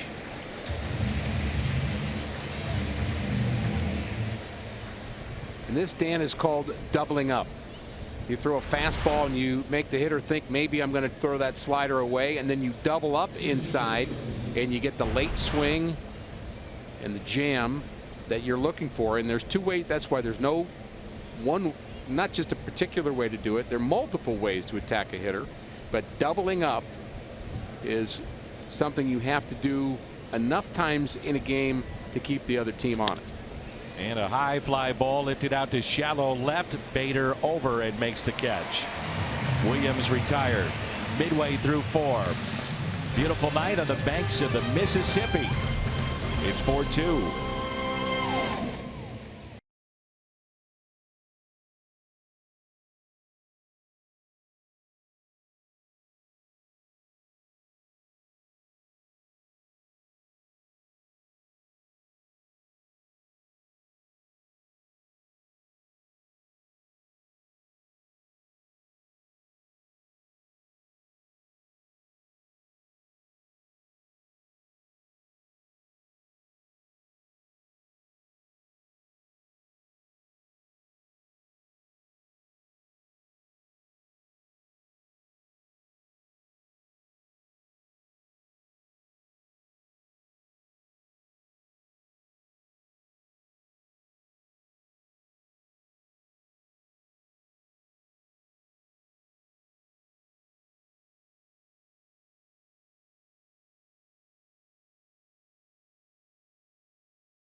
Is brought to you by Siteman Cancer Center, national leaders in cancer. By Steel Outdoor Power Equipment. Pick your power, fuel, or battery with Steel. Search STIHL. And by Toyota. Let's go places.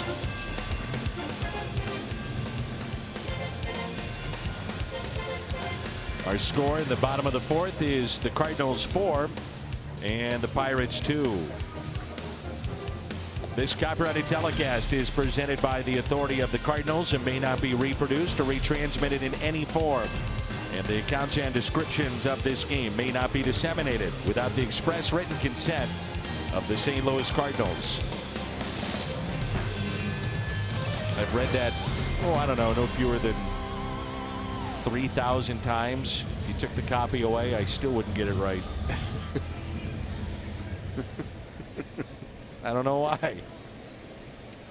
This copyrighted telecast is presented by. There, I got it. You get lost? No, you didn't.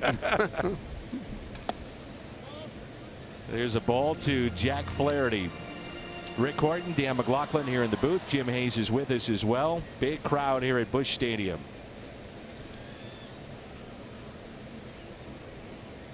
And Flaherty looks at a strike, 1-1. Third time we've seen this matchup. Flaherty's won one game. Williams has won one. Pirates back on the 28th of April. A 6-2 win. Williams 2 runs in 6 innings. Flaherty Saturday won 4-1 for the Cardinals, 1 run in 6 innings. 3-1 the count.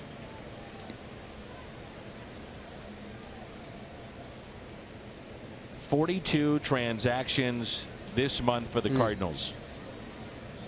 That has impacted 23 different players. 11 different players have gone on the disabled list. Well, you have the injuries and you also have the shuttle. A lot of movement. One of the things, Dan, that you and I have been talking about, I've been thinking about this for a couple of weeks, is the impact that has on a manager trying to lead a team of 25 players. Oh, no, 45 players or 40 players, that you're trying to develop some kind of routine, consistency, camaraderie, team effort, and yet your team is morphing and changing almost daily. I think that's a difficult job. I would say especially with the bullpen and strikeout number 2. You know, bullpen is kind of a, it's always interesting when you hear a manager talk about it, even 20 years ago to now, when they make a decision, they have all the numbers, they've got the matchups, but then it becomes sometimes your gut. Yeah. And having a feel for guys that are out there, maybe a rhythm they're in. I mean, all those things come into play. Well, strike to Carpenter. I know this doesn't happen to Mike Maddox or Brian Eversgerd or Mike Matheny. They don't call down to the bullpen and actually say, can somebody remind me who's out there? But that's how I feel. Even doing the games, or a Cardinal fan coming to the ballpark, who's out there today? And that lack of continuity, I think it's tough to build momentum. And I think the injuries have made that worse, because guys who were slotted in to be, if you've got your guys slotted in 7, 8, 9, then the rest can kind of free flow. But you're still working on 7 and 8 especially. Not so much 9, because Bud Norris has been fantastic. You know, what is the defined role of Jordan Hicks? Norris has got the 9th. Well, Hicks has been fantastic too, don't get me wrong, but Yep. I'm not sure. I think maybe he is the 8th inning guy now, but it took a while to get to that point. Sure did. And who's 7 and who's 6? I mean, you got me. He's volunteering. It's a ball and 2 strikes on Carpenter. 2 for 2. A base hit to left, another one to right. All kinds of room on the left side of the infield.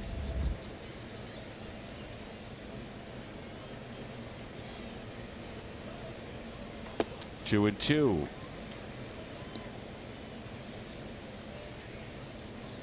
Cardinals started this game with 9 coming to the dish in the first inning and 4 runs scored. Hits are even, 6-6 as Carpenter pops one up left side. Long way to go here. That's Moran, but it'll be Dickerson with the catch, a left fielder.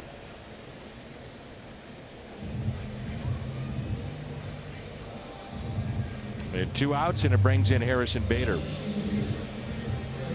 Mentioned before, Trevor Williams now wearing a different number to honor a former teammate and college roommate that had a serious injury and actually was drafted in the 34th round by the Arizona Diamondbacks. And so he wears that number 34 to honor his friend. He had an injury actually on the baseball field. He was sliding, and I believe he's paralyzed from the waist down, maybe more than that, but I know at least that. And he's actually working for baseball now, and yet Williams felt that it was appropriate for him to honor that former teammate. And wanting people like us to talk about it, raise awareness for those that have had spinal cord injuries. Diamondbacks selected that young man in the 34th round. They used that pick usually with a special case to try to raise awareness for a player that maybe has gone through a similar type ailment. our good friend Boog Shambi, the outstanding announcer with ESPN, held a fundraiser for ALS, raised thousands of dollars. Team Gleason. Many know that story of a player that was with the New Orleans Saints, had the famous block after they moved back into the dome, then was stricken with ALS, and big baseball fundraiser in New York this past week. Baseball doing good things. Bader hustling down the line, and he beat it out. Look at that speed. Harrison Bader. His second hit of the night.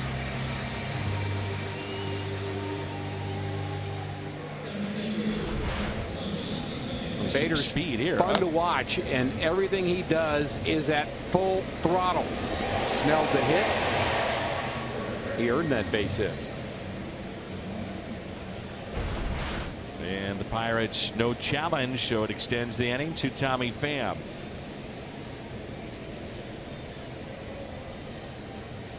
Pham is 0 for 2. Bader back in safely.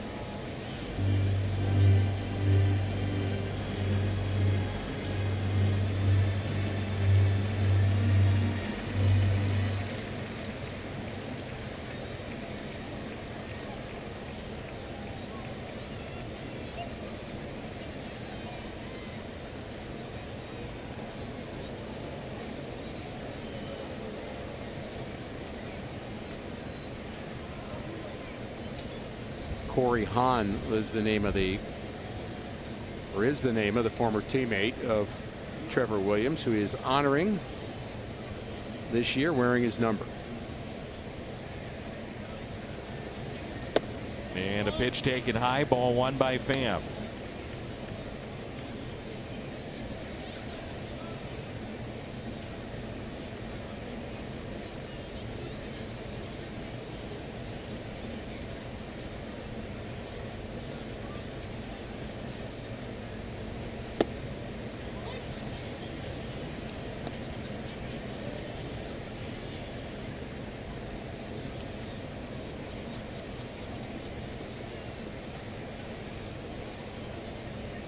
I'd like to see Bader go.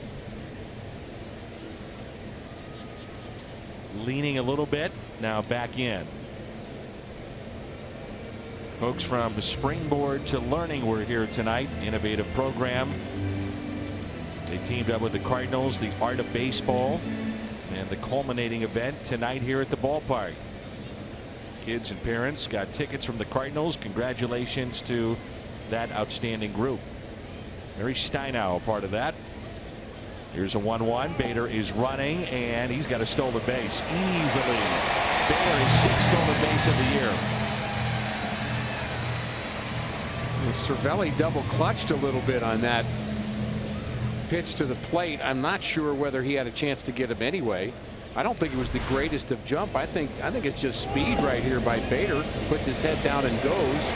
There's the throw late, and here's the double clutch. It's in the dirt. That's why. Boom and boom. What do you think Bader would be in terms of the fastest players in the game? Top 5? I don't know. I bet he's up there. The 2-1. 2-2. You have Billy Hamilton, D. Gordon. Gerard Dyson is another one. I mean, Bader, first to third, first to the plate. Trey Turner would be on that list. Definitely. We're getting close to being out of the top 5 right now. Also, you'd have to add Sam Freeman to that list. Absolutely. And he's a pitcher. That's right. He could fly. And you'd have to ask him one time where he wasn't feeling really overly confident or arrogant, but he'd tell you, yeah, I am. Byron Buxton, another one. Oh, yeah. Oh, he is one of them for sure. So, yeah, maybe we're up to the top 10 now by now, Danny. A strikeout of Tommy Pham. And the third strikeout for Trevor Williams. We head to the 5th. And the Redbirds on top.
Thank you, Scotty. Our friend Joe Schwartz, who writes for The Athletic covering the Cardinals, sent me a link to StatCast.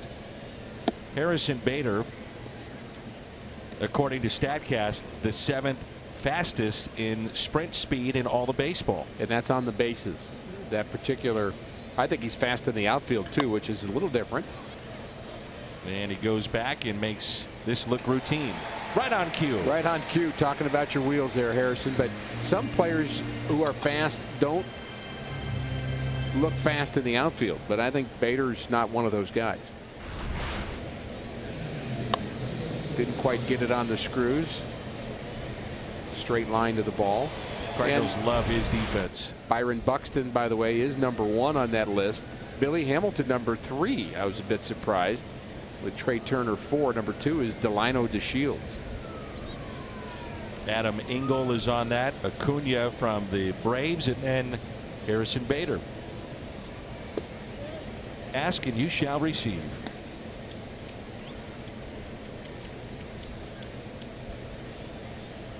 So 1 out. And Francisco Cervelli at the plate. He is 0 for 2 with a pair of strikeouts. Ricky, I'm with you. This may only be a 5-inning start with Jack Flaherty. His pitch count now nearing 90. And again, it's not 90 pitches like he threw his last time out. They're just a different 90 pitches. And we have to look past that number and realize how many of them have been off just a little bit. Sliders had hung, pitchers under stress, pitches with guys in scoring position. I mean, he's really worked here to get through this Pirate lineup, and 3rd time through the lineup. I think you get to those left-handers, and that's the decision we talked about early on. Who's going to face Bell, Dickerson, Moran, and Polanco in the 6th inning? Here's a 1-2. Oh boy. Cervelli hit by the pitch. He has had a number of issues with his hand over the years.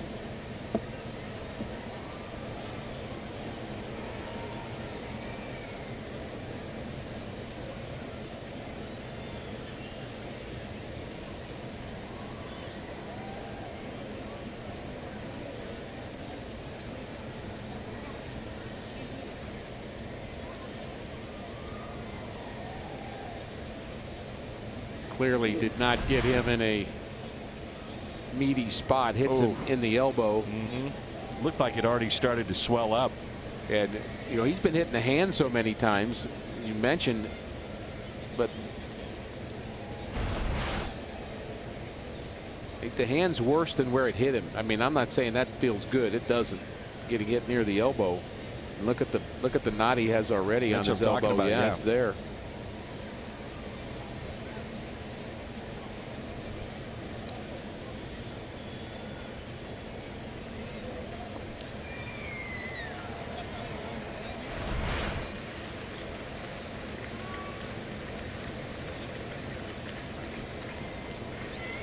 He really almost turned into that a little bit. Instead of getting the backhand out of the way when the ball was inside, he exposed his back arm to that. And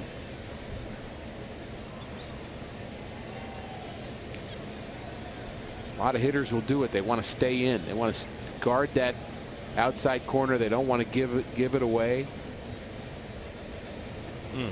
That hurts. Yeah, it does.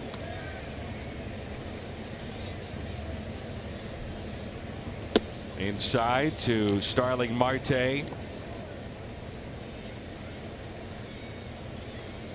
Tyler Lyons may be the answer to that question. Who's going to face all the left-handers? I'd still like to see Jack Flaherty get through 5 innings, if possible.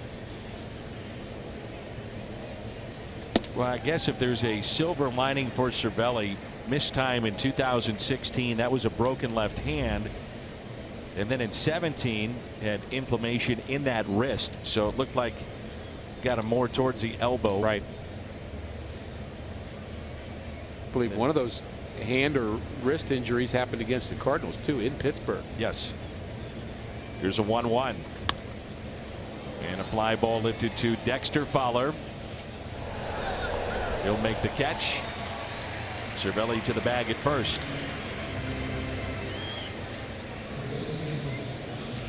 Want to buy or sell tickets at the last minute? Get the StubHub app. You can grab 100% MLB verified tickets until the first pitch. Sell your extras to another fan. The StubHub app. Get it today. The official partner of your St. Louis Cardinals. This may be Jack Flaherty's last batter.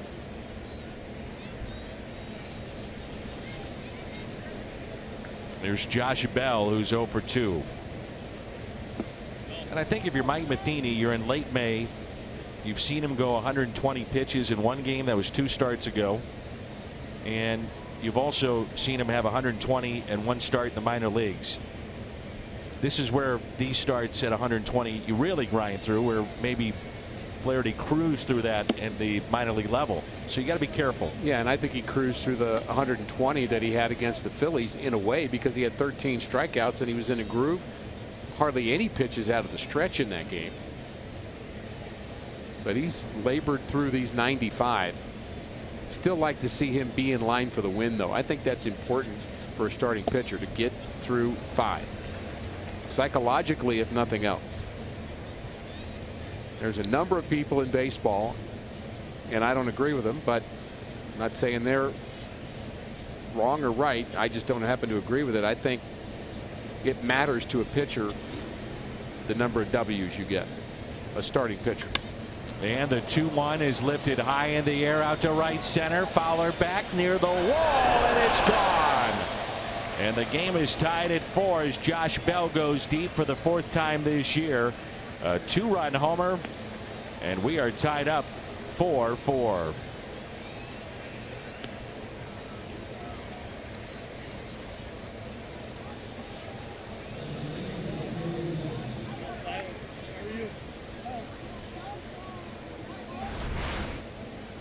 The pitch from Flaherty, slider, ooh.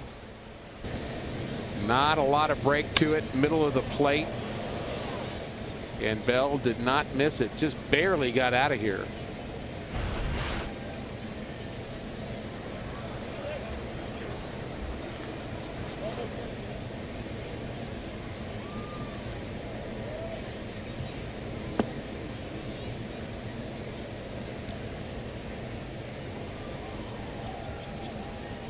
.393 feet, the distance of that home run.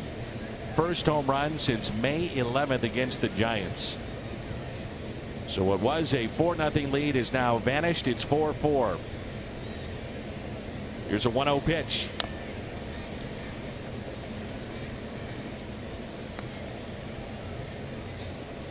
Happy 24th birthday to Morgan Hessler. Enjoying Cardinals baseball on Fox Sports Midwest. Morgan Hessler.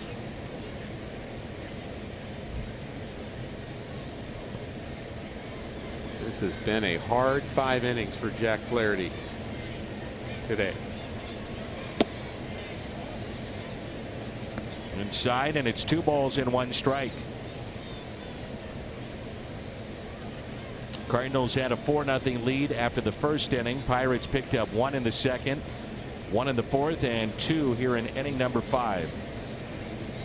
The 2-1 pitch to Dickerson, who's 2 for 2 with a pair of runs scored. In the dirt. And with Colin Moran coming up, another left-handed batter, and then Polanco to follow, you may see the lefty come in. Wasn't sure he'd even be allowed to pitch to Dickerson here, but Bell, of course, a switch hitter. Given the chance to pitch to him, it didn't work. Now he gets one more left-hander and gets his man. Bader racing in. He'll make the catch. 2-run homer by Josh Bell, his 4th of the year. RBIs 30 and 31.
something to smile about.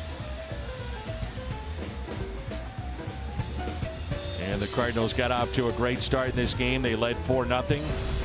And now we're tied 4-4. Look at the game summary. Williams, the starter for the Pirates, pitching now into inning number 5. Polanco 2 for 2, snapping at 0 for 22. Flaherty threw 5 innings, and Dexter Fowler 1 for 2 and is driven in a pair.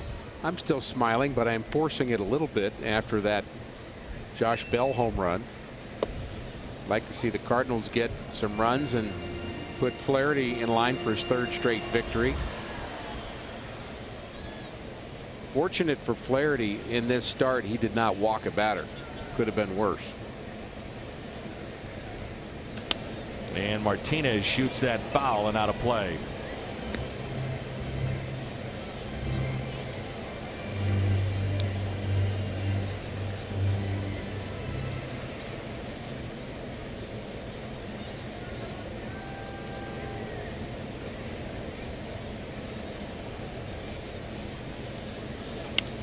And that's out of play.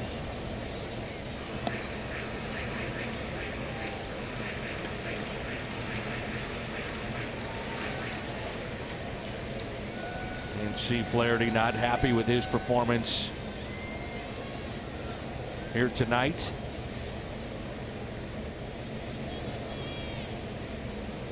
And the next pitch to Jose Martinez. 0-2 the count.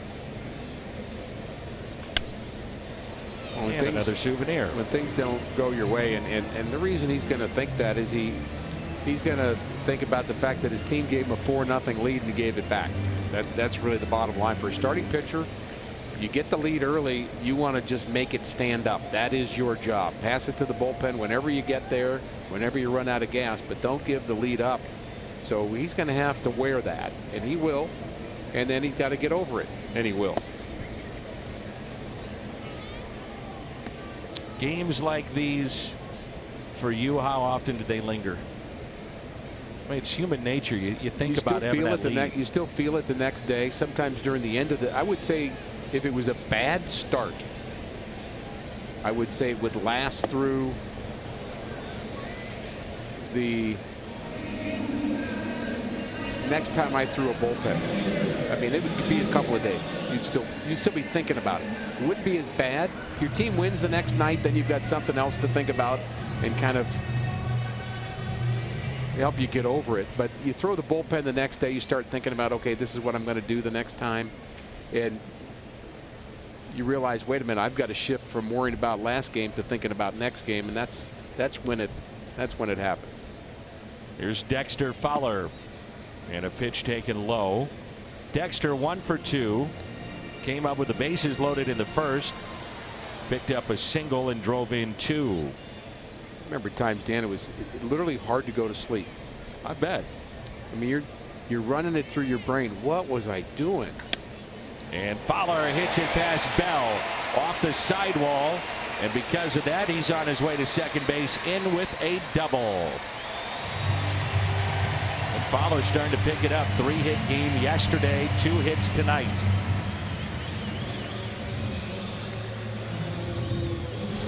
Well, interesting. Martinez and Pham are starting to struggle a little bit, and Carpenter and Carpenter and Fowler are picking up hit after hit. That's the ebb and flow of this game, isn't it? Yep.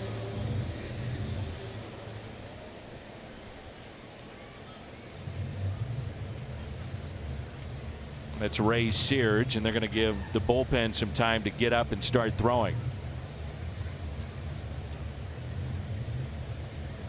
Richard Rodriguez starts to throw in their pen. And Rodriguez could be one of those guys that they look at to close games out. And that might tell you about Felipe Vasquez, who's pitched in back-to-back games and was questionable going into this start tonight. They've also made an announcement that Michael Feliz has been taken out of their 8th inning guy role, which he kept for a while, but they've kind of realized that he's going to be maybe in different spots now. And at this point, Kyle Crick is who Clint Hurdle will be using in that 8th inning. Clint made that announcement today, and Of course, the game may dictate something different, but that's the plan anyway. And remember, at the beginning of the year is George Contos, right, they picked up from San Francisco, supposed to be their 8th inning reliever and setup man, and he's been DFA'd. Take a look at our Kia drive to success. Jairo Munoz at the plate. Updated through tonight, the last 9 games for the Cardinals shortstop. Can't argue with that. Here's a 1-0 pitch to Munoz. You and I did a number of games in spring training, Dan, and we were trying to explain positively just how interesting a prospect Munoz was. But you'd say, well, if you just met him and just walked up to him, played catch with him, you'd say, okay, what position do you think he is? Shortstop would not be on the list. No. Third baseman, catcher. He's got that build. He does. He just doesn't. But he gets the job done at short. He has been. Made a couple of nice plays in Milwaukee. Really nice plays. He's got very good range. I noticed in spring training, in particular, coming in on a ball and also going to his left. Now, we've seen him tested to the backhand, and he's been up to it, but not many opportunities to see it. Mike Matheny talks about his arm as the most surprising thing about him. He's got a cannon. Yes, he does. Plus arm. And now the 2-1 pitch to Jairo Munoz. Go ahead run at second. It's good to see that shot and see Mike Schilt and just kind of realize that he's through his difficult experience that he had against these Pirates in Pittsburgh. And that just happened on Sunday. He was hit in the head with a line drive right over a rail just like that in Pittsburgh, and I mean hit squarely. And folks around that said the sound was, I mean, it's just painful to be near that. But he cleared the test. The headaches are gone. And Munoz lifts a fly ball to Polanco. He'll back up a few steps. Speaking of good arms, as Fowler tags up from second to third. Mike told me today that the ball actually hit him a little bit higher on the head than squarely on the forehead. And I said, take off your hat, let me see it. And the hair was covering it up. He said, there's a pretty big bump there. He said, if it would have been a few centimeters down, he said, I'm not sure we're talking right now. Scary situation. So here's Greg Garcia, the 7th place hitter, and a runner at third base.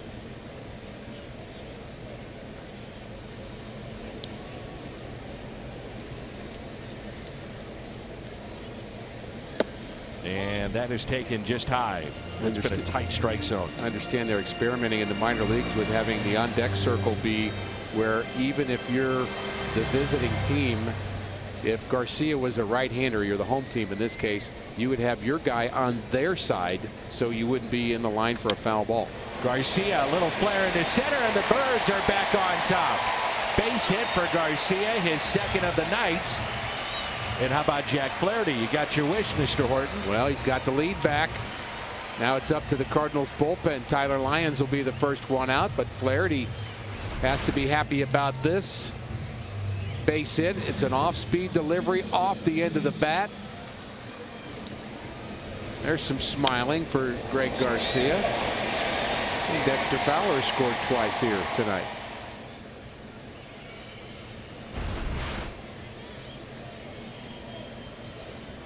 And now it's Francisco Pena with the runner at first. I brought this up with Al over the weekend. I'm glad you just mentioned that. I said I think it's crazy that the bat boy right now is totally exposed to a right-handed hitter near the on-deck circle of the Cardinals. There's no reason for Luke Voit to be at the on-deck circle. He should go on the other side. Agreed. And there should be netting in front of the players in the dugout. Agreed. And I brought that up to Ali Marmol and Mike Schilt. I said, am I crazy here? This is before the game tonight. I said, I think in 20 years we're going to look back and say, what were we doing exposing these people to what happened in Encarnacion? Well, that ball boy right there does not have the instinct that Luke Voit has, or that in the experience that Luke Voit and Mike Schilt and Mike Matheny have to understand what kind of pitch might produce that even. So his reaction's going to be slower. Yeah. He may be younger, but he's not going to be able to react. Now he's a little bit behind, which is a little more safe, I would say, than if he was even 3 feet to his left from where he's sitting right now. But even so, we'd have felt that way in that at bat with Aaron Miles and Encarnacion. Both Mike and Ollie agreed. Said, you're right. We're going to look back and think this is crazy. I mean, if the reason that he's on the field is to run baseballs to the umpire, he certainly could do that from the dugout and be protected. Here's a 1-2 pitch. Or give some kind of screen there. Yes.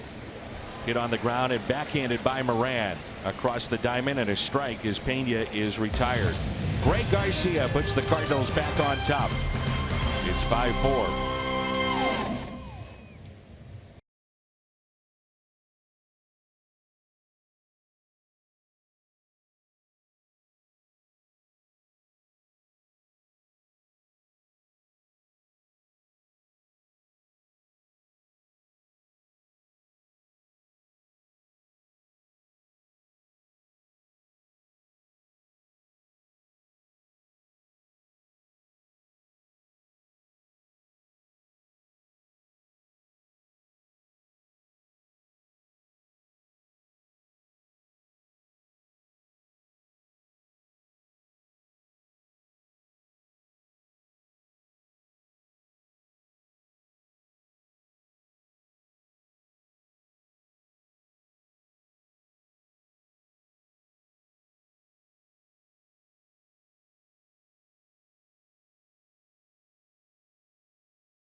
More on that. Let's check in with Jim. Well, some injury updates. Matt Bowman on the 10-day DL with blisters. He threw a bullpen today. Michael Gersh says Bowman will probably throw another bullpen or two before they decide to send him out on a rehab assignment. Luke Gregerson dealing with a shoulder impingement. He has started a throwing program. Greg Holland out with a hip impingement, expected to be cleared to begin a throwing program over the next day or two. Dan, if we did all the injury updates at one time, probably take 2 innings, so we broke it up a little bit. And how are you, Jimmy? I'm going to say I'm about 97% feeling strong, back to doing sideline. I feel good about that, Dan. I feel good about where I am, and of course I'm trusting my stuff. Love having you back, Jimmy. I think your next in-depth assignment is finding out if Matt Bowman, because of the blisters, is having a hard time shaving. Because I noticed he's got a little mustache brewing. Ricky, if you assigned it, I'm going to do it. You better believe I'll be in there getting answers, demanding answers. Can't wait. Regional cable journalism at its best with Jim Hayes. It's our Chevy call to the pen, and now Tyler Lyons to face Moran, Polanco, and Mercer in relief of Jack Flaherty, who lasted 5 innings tonight.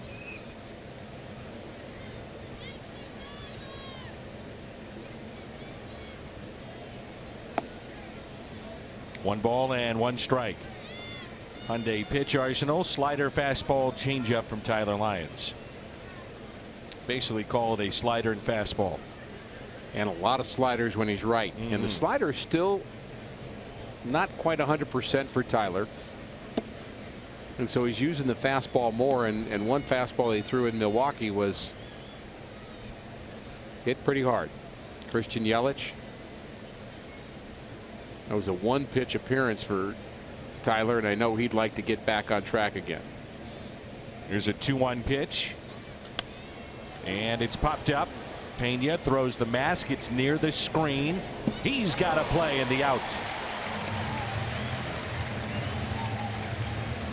Reminder that this Sunday, 30,000 fans 16 and older take home a unique bobblehead of former Cardinals pitcher Chris Carpenter.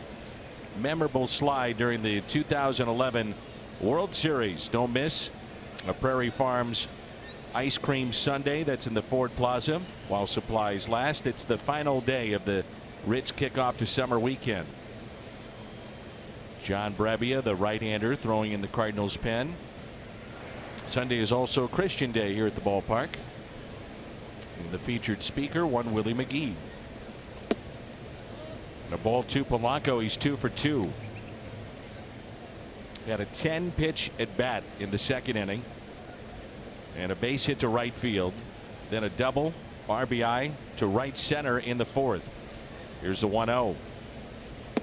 Good slider there. That's the knee buckler. That's the Tyler Lyons from a year ago. Literally knee buckled Polanco. Standing up straight and then just kind of did a little shiver and took a strike right in the middle of the plate.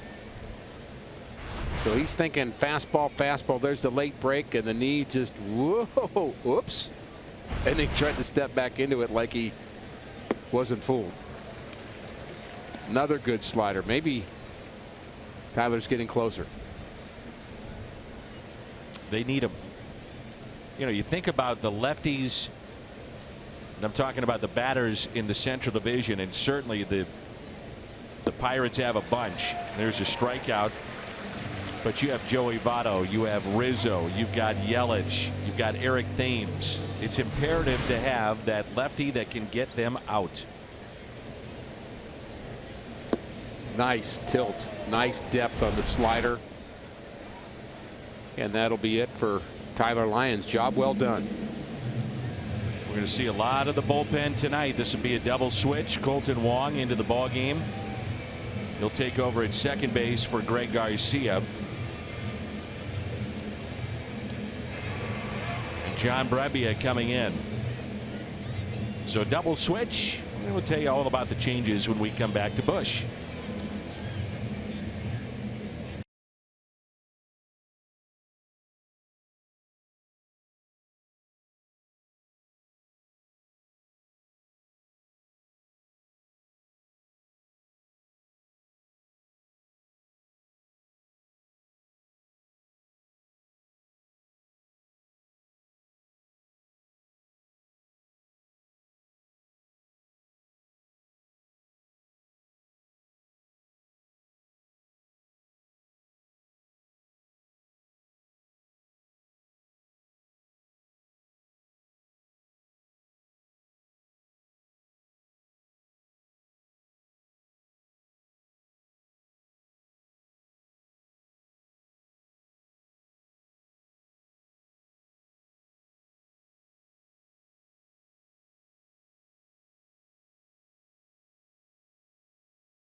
By Budweiser.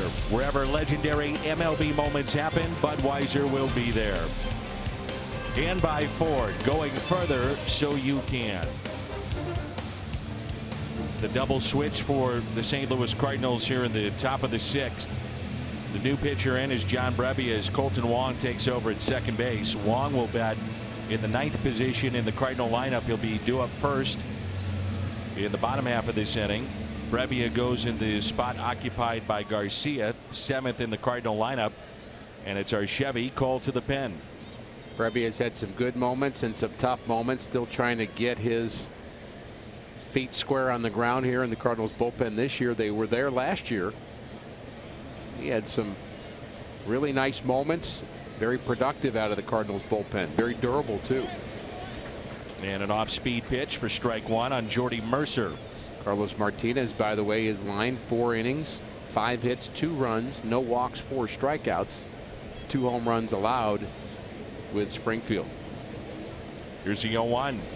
Another slider that misses. There's some reports of him throwing some pitches at 99 miles an hour, so those who love velocity will love that statement. Tyler Glasnow throwing in the Pittsburgh bullpen. And Austin Meadows at the on-deck circle, left-handed batter.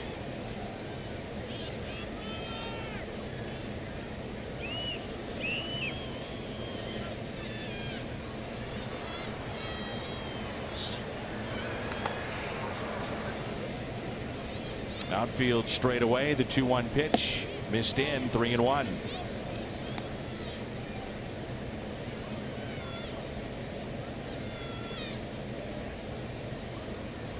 Normal start time tomorrow, Friday night. Miles Michaelis and Jamison Tyone. 3-2. Luke Weaver, Chad Kuhl will go in the ball game on Saturday, 1:15. Also Sunday, 1:15. Michael Wacha and Nick Kingham.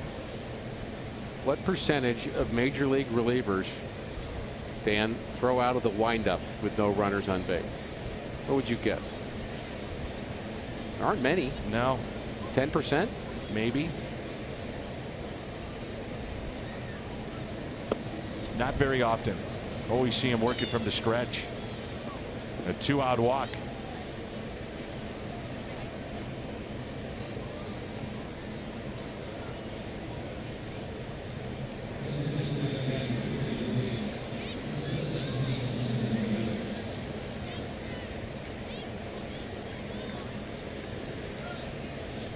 Well, this is the perfect time for the Pirates to use Meadows just when a left-hander's been taken out of the game. And you've got a chance to retake the lead with one swing of the bat with one of your hot prospects who's hitting .419 against a right-hander. Worth the gamble here. So 2 outs, runner at first. And a ball inside. One Sean McLaughlin has made his way to the ballpark, and congratulations to the St. Louis University High School Billikens, the Junior Bills, on a volleyball state championship. Here's a 1-0. Austin Meadows has had a breakout type start. 12 games, 18 hits, and in those 18 hits, 4 home runs. And he's only struck out 3 times, so more home runs than strikeouts. That's pretty darn good.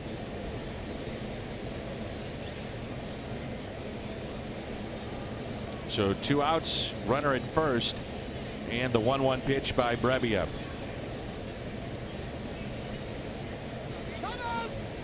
And time called and granted late. Boy, we're seeing that a bunch.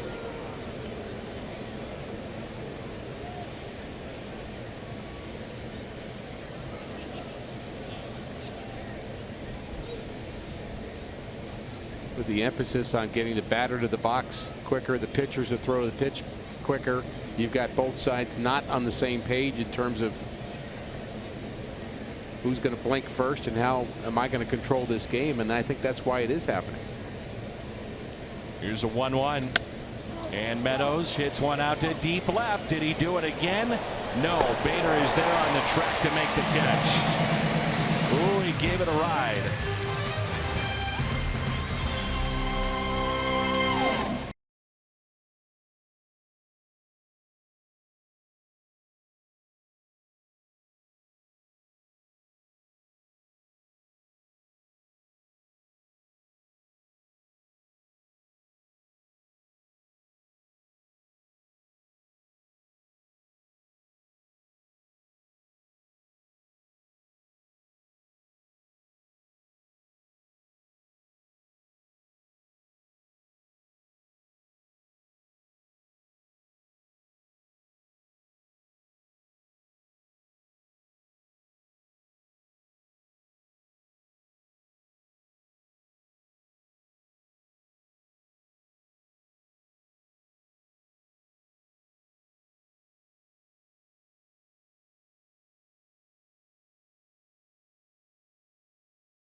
For heroes, because no matter where you serve or when you served, we stand ready to serve all military families. Well, this will be Tyler Glasnow out of the bullpen now for the Pirates. Got a big arm.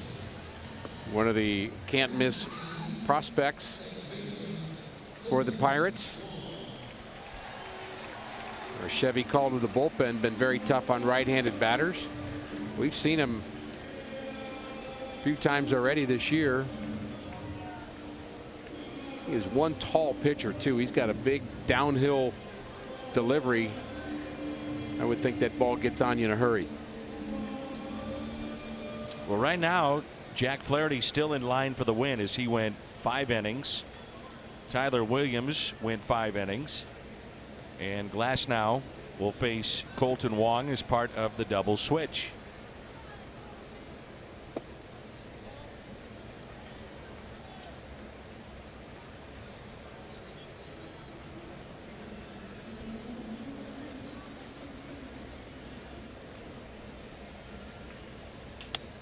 And Wong hits it to the right side. Harrison from his backside, no.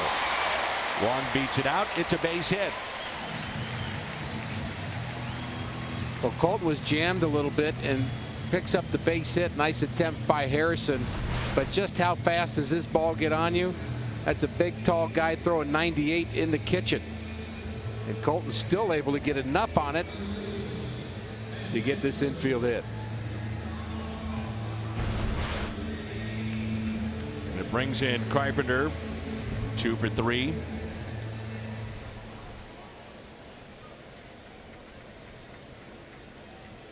A runner at first will change up the defense on a shift, especially with a guy like Carpenter.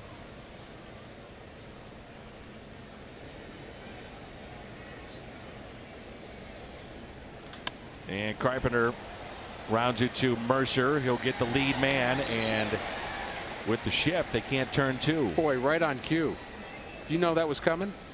Had a feeling.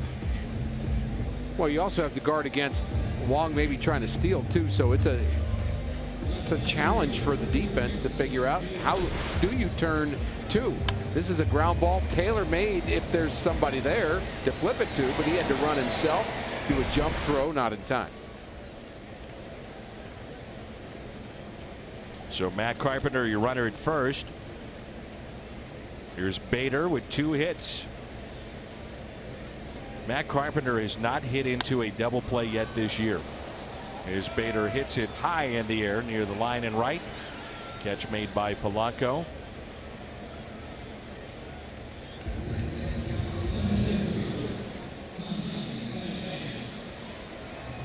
Glasnow at 6'8". You always teach young pitchers when you have them as a pitching coach, use your height. Don't drop down so much and don't throw the ball low 3/4. Use your height, throw downhill. And the reality is if you're at the plate and a pitcher is that tall with good downhill direction, Michael Wacha's like that, Wainwright's always been like that, you feel like you're just hitting half the baseball. It's like it's going downhill and you don't see it. It's not, pitcher's not showing it to the hitter. There's a 0-1 pitch to Tommy Pham. Hits it out of play. Probably have not given Michael Wacha enough credit for the start that he has had. Outside of that initial first appearance, he has been lights out. I asked Mike Matheny about him yesterday and said exactly that. I said, is he almost underrated? I mean, no one's talking about Michael Wacha. He's just going out and winning every 5th day. And Mike did say that, Wacha, we thought he'd be this guy. We knew he could be. He has been an all-star, and we expect that of Michael. And so there really isn't just a lot of chatter about him. He agreed that he's having a terrific yet underrated season. Pham pulls it foul. Need to wish the Vianney Golden Griffins congratulations, advancing to the state finals in baseball. And boy, have they produced some of the best baseball players in the state. I mean, really remarkable players for many years. Keep going. Incredible players. Such as? Well, the class of '92 comes to mind. You were waiting for me to say such as, weren't you? Cliff Polite. Josh Klimek, he was the Gatorade Player of the Year in 1992. I may have been on that team. No big deal. That's hit up the middle and a base hit for Tommy Pham. So way to go, Golden Griffins. But just a plethora of talent coming out of that school. I'm not sure you would have been invited to go to that school, Ricky. Might have been too smart.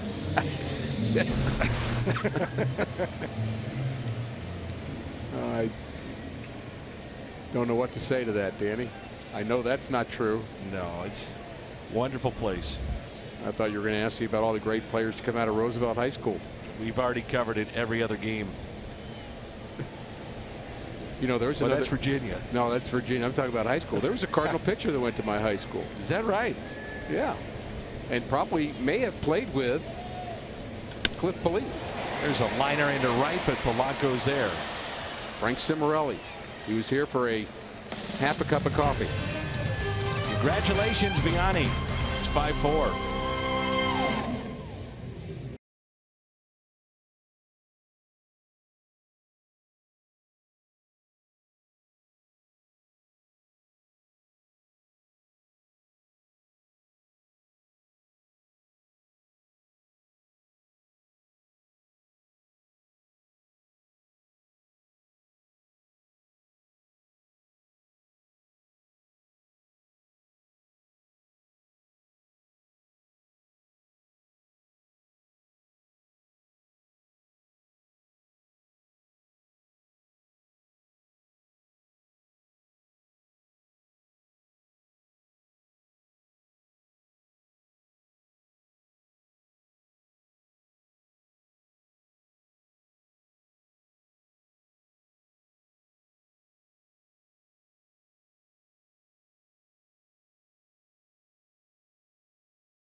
Always fun to watch him do his thing, and he'll go tomorrow. Our Budweiser What's on Tap. Last time that he was on the mound here at Busch Stadium, complete game shutout against Kansas City. And Miles Michaelis will go tomorrow against Jameson Taillon. There's not a better strike thrower in the National League at the moment than Miles Michaelis. I want to amend something I said last day, that you're too smart for Vianney, and now I'm not sure you're smart enough. You're asking me for how many hits are in the game, and I had to go through the whole lineup card with you. I lost count. Well, I take it back then. I had to take my fit right in. Well, I had to take one of my shoes off, and we got there. Good for you. You asking me for math advice, now that's a first. I was just patronizing you, Dan.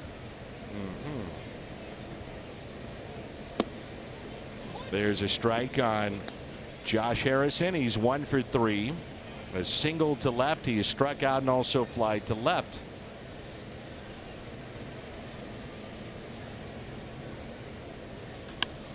And a fly ball lifted into right.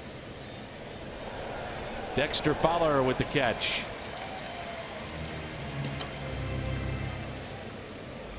All Sunday starting 2 hours prior to the first pitch. Enjoy games, prizes, and free North Star ice cream treats while supplies last.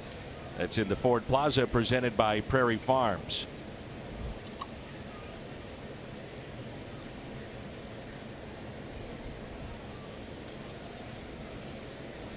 $40,832 our attendance tonight. 40832.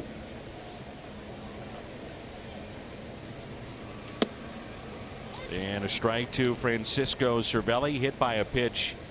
Now wearing that compression sleeve on the right arm. And probably not diving into another pitch. And a little ground ball hit in the hole and kicked by Munoz. Cervelli with that kick on his way to second base in the tying run in scoring position. Probably, even if he gloves that cleanly, is not going to come up and get him. So it's a single, an error, and the second error on the Cardinals.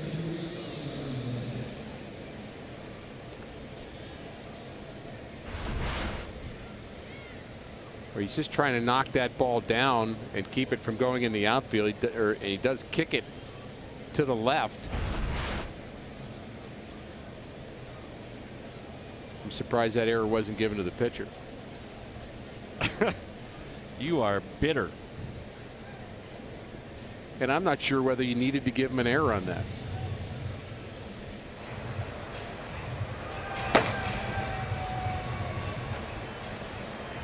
I can hear Jordan Hicks getting loose.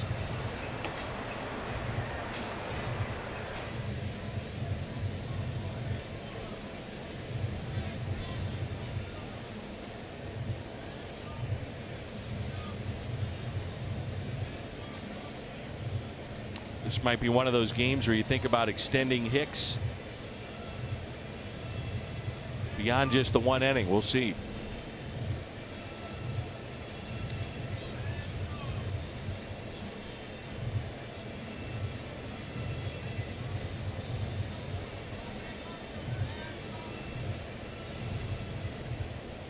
Did throw 2 innings just 2 days ago.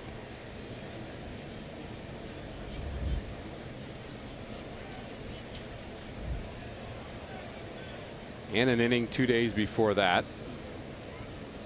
And 2 innings the day before that. Been a busy week for Jordan Hicks.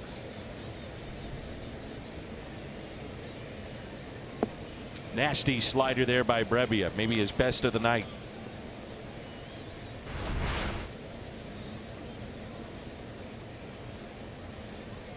I agree. Good downward movement. Down and away. Tight spin. And an 0-1 pitch to Starling Marte. Outfield is straight away. Time called. Get the feeling it's by design. It was not only what we're seeing tonight with the Pirates, but against the Brewers, calling time late. Yeah.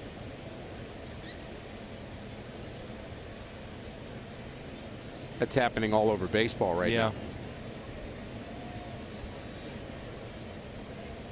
Tying run in scoring position, and the 0-1 pitch by Brebbia. Some lightning in the background. So I understand there is some rain maybe in the area, but hopefully nothing falling here at Busch Stadium tonight. 1 ball and 1 strike. Marte is grounded out to short. He struck out and also flied out to right. A tight ball game here in the top of the 7th. Another slider. Nice stop by Pena. Ball easily could have gone back to the screen. Then you've got more trouble. The breaking ball takes a funny hop. It actually, because of the spin, hops back in the other direction. He's able to get the heel of the glove on it and scamper to get it.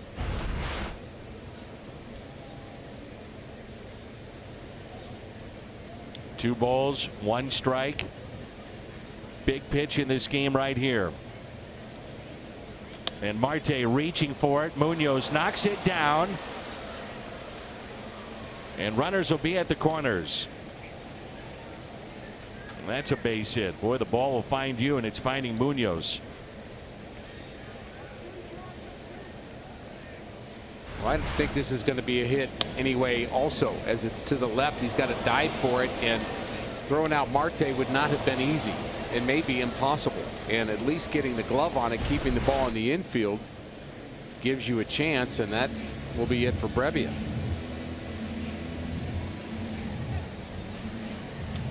So Jordan Hicks coming in the game. Jose Martinez will exit Jed Jerka will come on. He'll play third base. Carpenter will move to first, and Hicks, the flamethrower, coming in a tough spot with runners at the corners and only one out in a one-run game.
Starting to see him pick up more strikeouts than we did earlier in the season, and that's a byproduct of his slider, which has turned into such an effective pitch. He's always said that was his strikeout pitch in the minor league. Jed Jerko comes in to play third base, part of the double switch. Jerko will bat in the 7th spot. And the Cardinals need a strikeout now. Matt Carpenter moves from third to first. Or they'll take that ground ball and a double play. And a ball low and outside.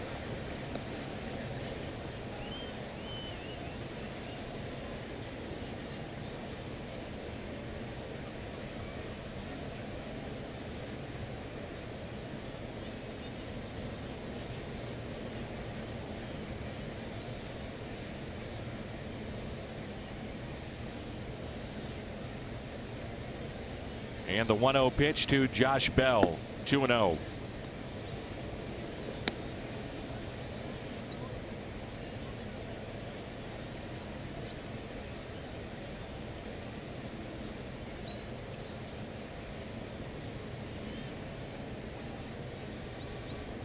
So you've got 4 lefties in a row here.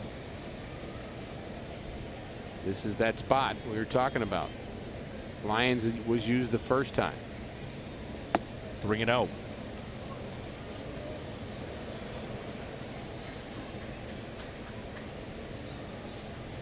Takes a deep breath.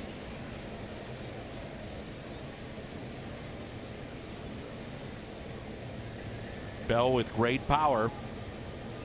2-run homer back in the 5th. Would they turn him loose on 3-0? They don't have to. Bases are loaded.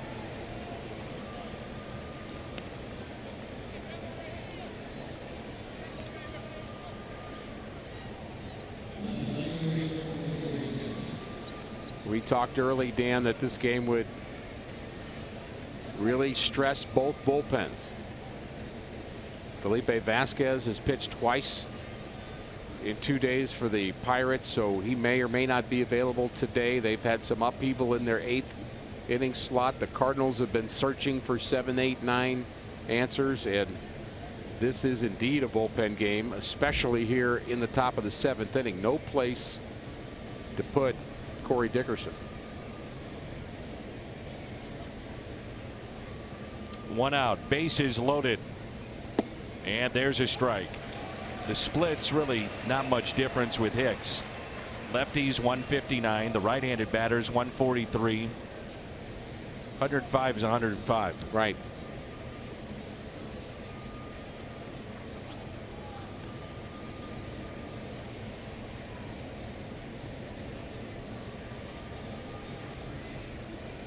And the 0-1. Just foul. I was just about to say this is where the advantage of Corey Dickerson from the Pirates' point of view, being just a contact short stroke guy, is a plus when somebody's throwing 100, because you might get a hit just like this, put the ball in play, but goes in between Cervelli and the bag. And 0-2 pitch. Will he throw the slider here? That'd be a gutsy call, wouldn't it? Sure would.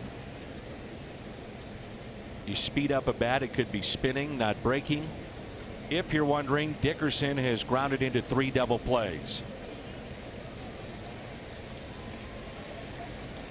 And the 0-2. And a ground ball. Munoz. Wong, the turn, the stretch, the double play.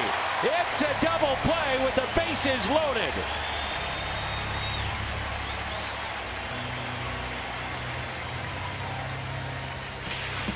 The biggest play of the night.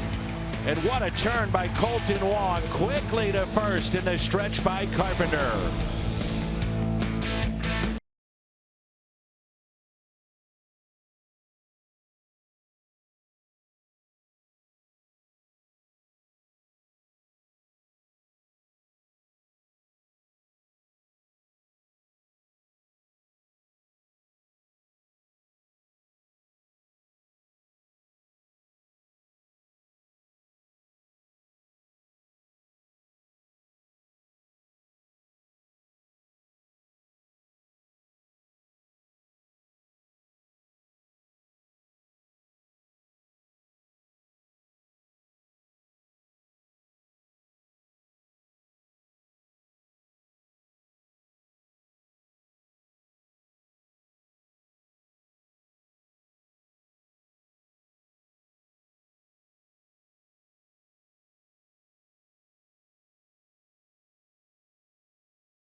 Produced by Jordan Hicks. He's now stranded 10 of 12 inherited runners. Looks like their manager's pretty fired up. I would say pretty happy about that. You know, pitcher makes a good pitch and manager gets smarter. That's how it works. And it works the other way if the pitcher doesn't get the job done. The Gateway Honda home run inning. Cardinals hit a home run. The Gateway Honda dealers donate $1,000 to the Make-A-Wish Foundation of Missouri. Dexter Fowler with 2 hits, 2 runs scored tonight. And also has driven in a pair.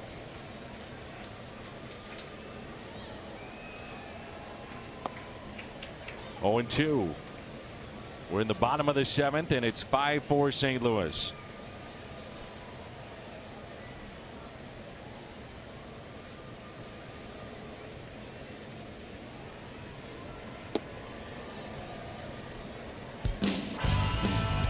Dexter Fowler, the BJC Healthcare difference maker tonight. Early on, that single with the bases loaded, and then a double off the sidewall. And a swing and a miss, and a strikeout of Dexter Fowler.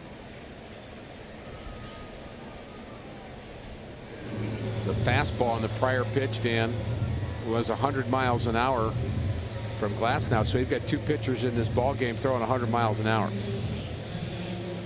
I feel like we've morphed into the future here. Well, I was going to say, it's welcome to 2018 baseball. And it takes me back to the past, an ode to the past, when Rick from the future appeared on a post-game show. One of the best outfits you ever wore. Yeah, folks haven't seen that. They need to find that somewhere. Honestly, what were you guys possibly thinking that night? It was a long night. Probably a couple rain delays. Let's just have some fun. You came out looking like the Tin Man. There's a flip to first. Just wearing my Back to the Future outfit, Dan. It's quite a post game you had there. Came in on my DeLorean. You also had a night where you dressed as Shakespeare. Yes, I did. I know that. I know you enjoyed that too.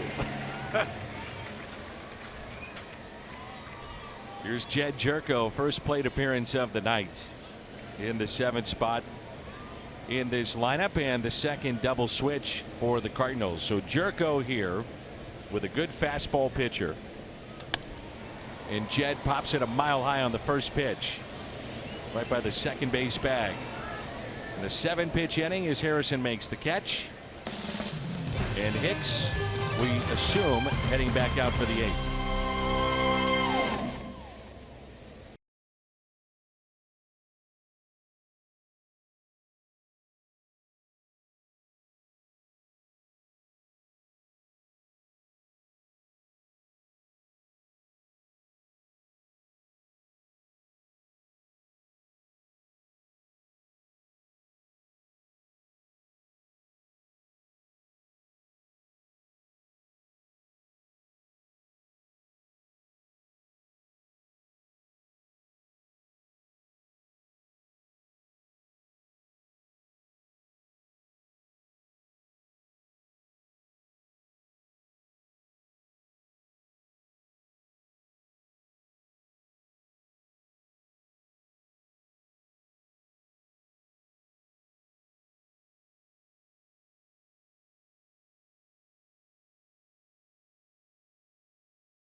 Inning, 99, 98, 100, 98, and then triple digits on the last 3, 100, 100, and then the double play ball was at 102 off the bat of Dickerson.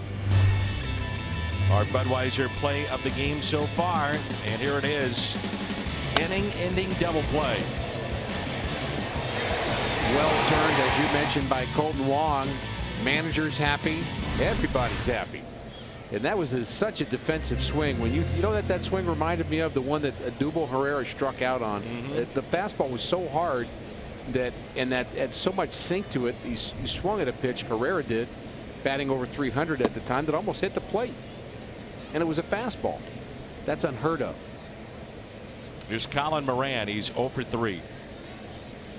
Hicks is the 4th pitcher used by the Cardinals in this ball game, and this year, when he's gone more than 1 inning, very good numbers. And a base hit.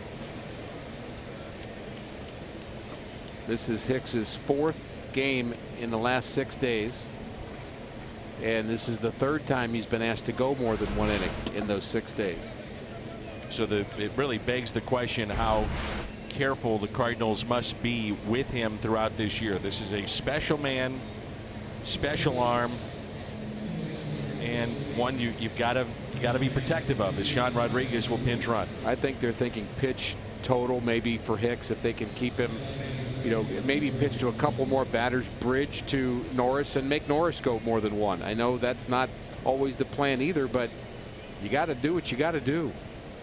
And until some of the other Cardinal relievers, Bowman comes back, and either Cecil or Tyler Lyon starts to distinguish himself more from the left side, you just got to figure out a way to get to your closer.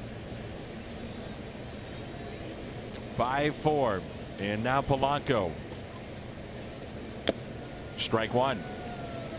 And it begs the question, too, of even the bigger picture and how careful Mike Matheny must be, and Mike Maddox in the front office. And you know, they do all the numbers, they do the studies, and just how careful you have to be with Jordan Hicks. You've got to be.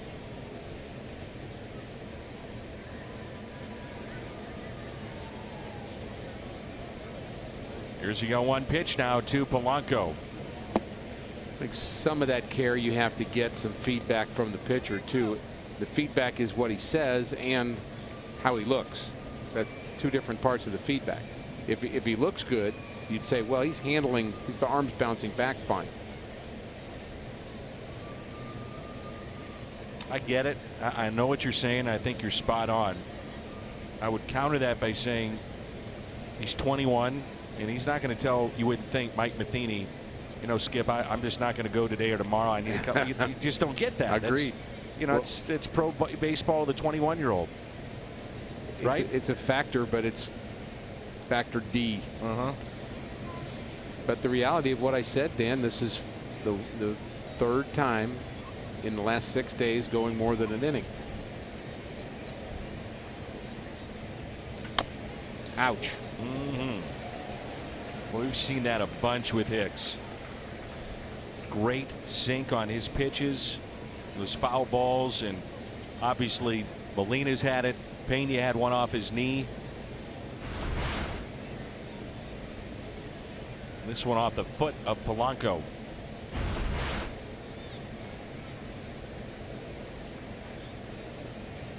One ball, two strikes after the leadoff base hit by Moran. Rodriguez pinch running. He's at first, good speed. Represents the tying run.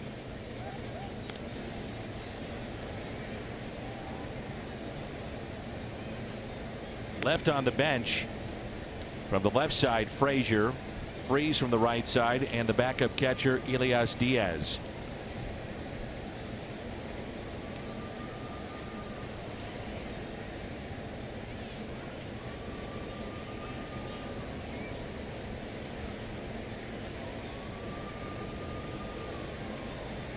Here's a 1-2 pitch to Polanco. Driven in the gap in right center. Rodriguez racing to third and being waved in. Polanco to second. The run will score, and we're tied at 5.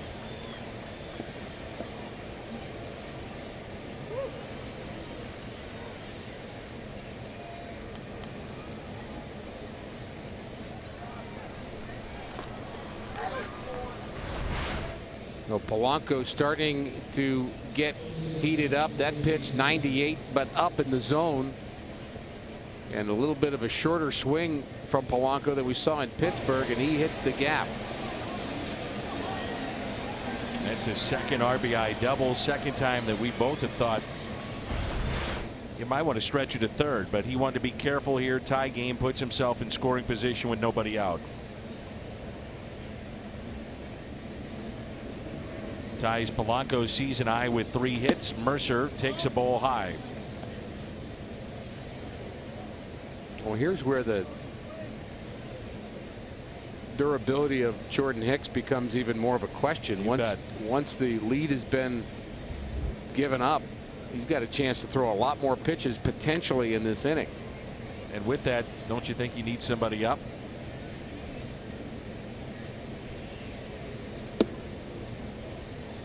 Well, you need him up eventually. You know, you can get up for not the next hitter, but the hitter after that. And that's my point. Adam Frazier has grabbed a bat and at the on-deck circle. Both corners are in, anticipating the potential bunt. Mercer, the kind of guy that will really shorten up his swing if he is swinging away. He's bunting. It's in the air, and it's a foul ball. Norris was stretching but never throwing, and nobody is up in the Cardinal pen.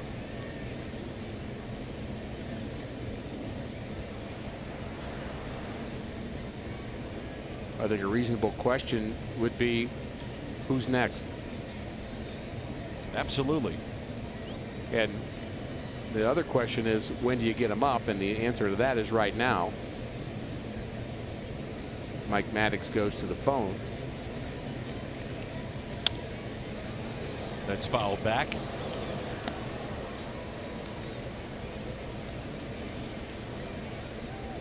So you've decided that you're going to go 2 more hitters at least with Jordan Hicks.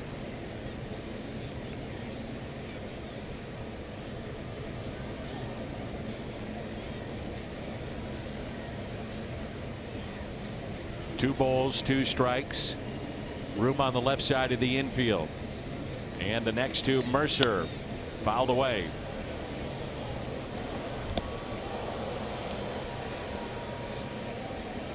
Mike Myers now begins to throw in the Cardinals' pen.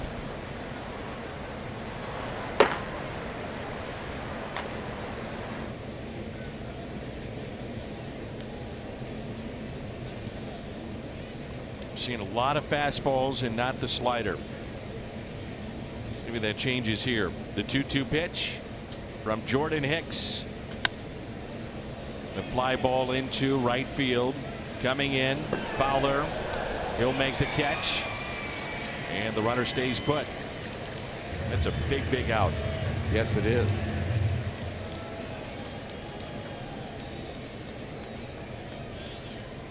So Mercer cannot advance. Polanco from second to third. Tried with the bunt. Couldn't get it down, and now it's Adam Frazier.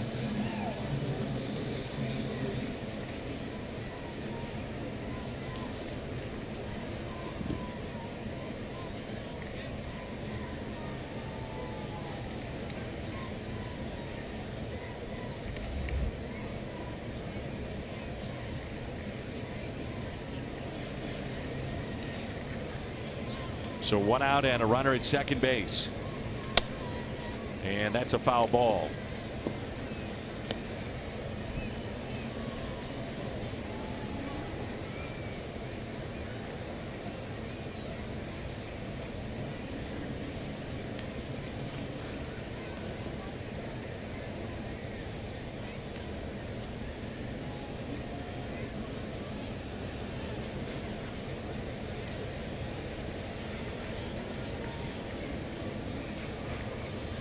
Here's an 0-1 pitch to Frazier.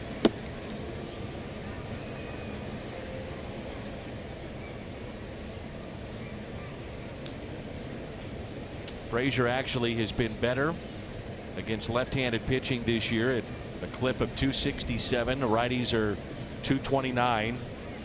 Cardinals carrying now 3 lefties in their pen, and Mike Matheny sticking with the hard throwing right-hander here against Adam Frazier. The 1-1.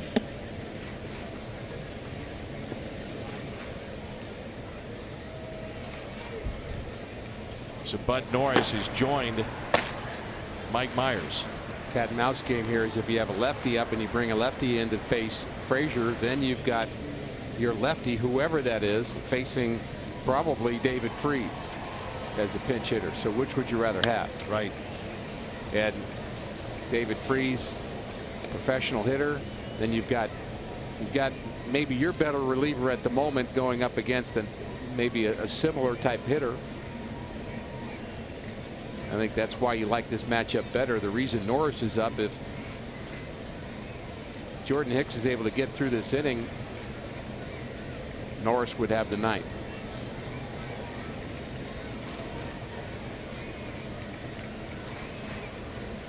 And the 2-2 missed down and in. So full count. And you might even bring Norris in this inning potentially. Just thinking that as the pitch count starting to rise a little bit here with Hicks. You mentioned his workload as of late. There's a big gap in right center, and a 3-2. He walked him. So a single, a double, a fly out to shallow right, walk to Frazier, and we're back to the top of the lineup in Josh Harrison. The The season high in pitches, by the way, for Jordan Hicks was back on the 20th against the Phillies. He had 28. Right now he's at 25, and you mentioned the workloads. You know, that plays into what's happening here too. It's a second walk issued by Jordan Hicks. Third walk issued to the Pirates tonight. Runners at first and second, and Josh Harrison. Mike Maddox just asked Jordan Hicks, who have you got on a double play, and he pointed to Jairo Munoz. That's what I'm talking about earlier. What does a pitching coach do to get you to think about the next thing? And now they're actually having a conversation about that, and that is what the Cardinals are hoping for right now, is another one of those special Jordan Hicks fastballs down in the zone that's hit on the ground into a double play. That's your hope. But if the hope doesn't happen, you have to have a plan B. And you got two plan Bs warming up in the bullpen. You have plan B and plan C. But plan A would be better. So 1 out and 2 on. And a strike. Josh Harrison has missed time. He was on the DL. Only has hit into 1 double play this year.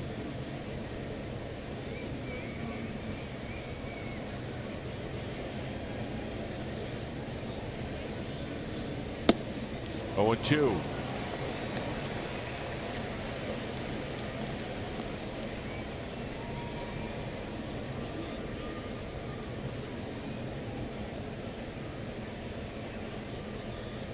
Harrison on the night, 1 for 4. 2 runners on, and the 0-2 pitch by Jordan Hicks. Hicks keeps experiencing new territories, Dan, and this is maybe a new territory for him. It's not just, hey, look how hard I can throw, nobody can hit me. He's got a pitch here. I mean, he's still throwing hard, but he has to come up with a pitch. This is a stressful moment for him, and he's maybe a little tired, so he's got to figure something out here, and that's the challenge in front of him at the moment. Harrison got that out of the glove of Pena to just stay alive. Nothing at 2. That was odd. I thought he may have actually hit the glove of Pena. He swung so late. No, he got it just before he hit the dirt. Can you extend Hicks beyond this batter if he gets Harrison? I mean, now you're getting up to 30+ pitches for a guy, again, with the workload that you documented earlier. I would say no. And a fly ball out to right. Fowler with the catch. Polanco will tag up. Throw goes through, and Hicks is there, and the runner takes second base. So now 2 runners in scoring position, and a misplay by the Cardinals defensively.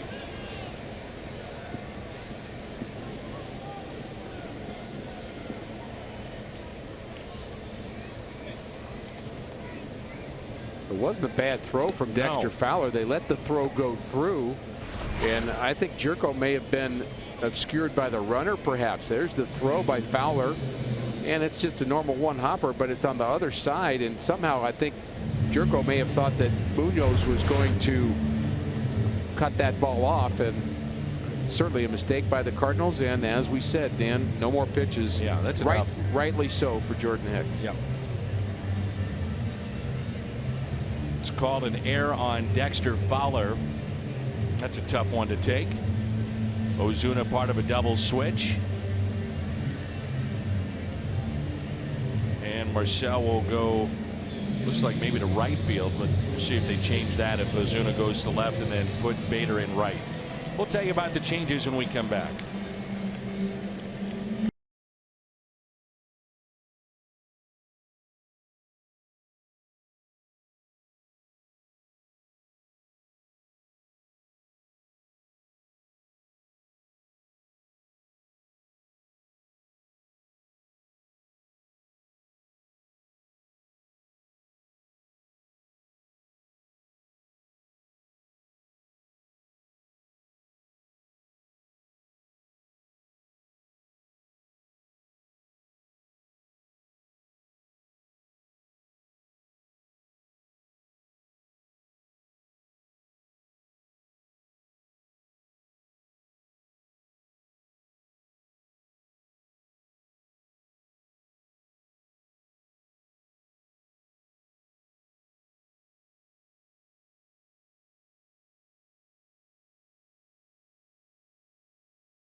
To get the final out here in the 8th inning with runners at second and third. It's our Chevy call to the pen. Been so good, 11 for 11 in save opportunities. Again, the Cardinals dealing directly in this game with the fact that Jordan Hicks probably should be your 7th inning pitcher. Your 8th inning pitcher you don't have at the moment.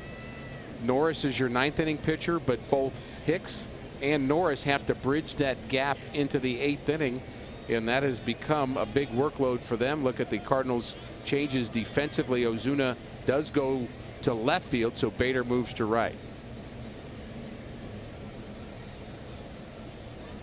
And the batter is Francisco Cervelli.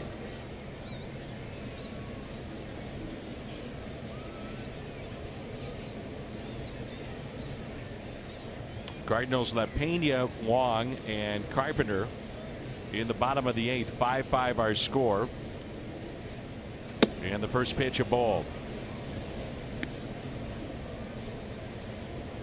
Ozuna goes to the cleanup spot for the Cardinals. His spot still 7 spots away.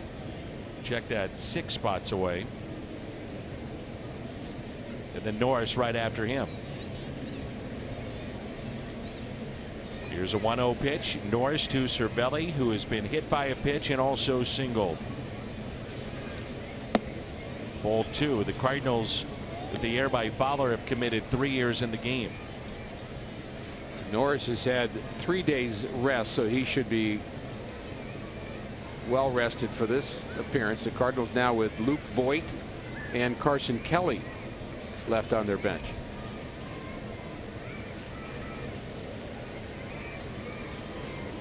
Left for the Pirates, David Freese and Elias Diaz. The backup catcher, the 2-0 pitch. There's a strike, 2-1. Left in the Cardinals pen, 2 lefties. Brett Cecil, Austin Gomber. His first appearance of the year will be his major league debut. Mike Myers and Sam Tuivailala from the right side.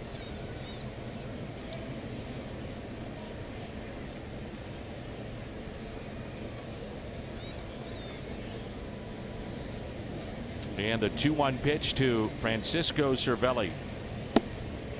Inside corner. He's been battling with the home plate umpire all night long, and it's now 2-2. Your prediction was that he'd get ejected in this game, but he knows he's a veteran. He can't. You're getting late innings, tied 5-5. He's got to stay in there. If he gets called out on a borderline pitch, he's going to know he can't, but he still might. So I better amend my statement, huh? Well, we'll see. Like to be able to see it happening. That would mean he would be called out on a borderline pitch. Oh boy.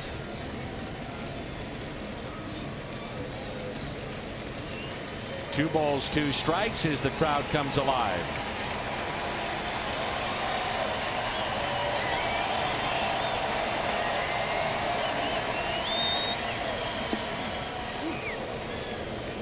Full count. When's the last time you saw a catcher dive for a ball? I Just mean, thinking that. Literally. Yeah. Shows you the importance of keeping that in front on the infield. Near you. 3-2.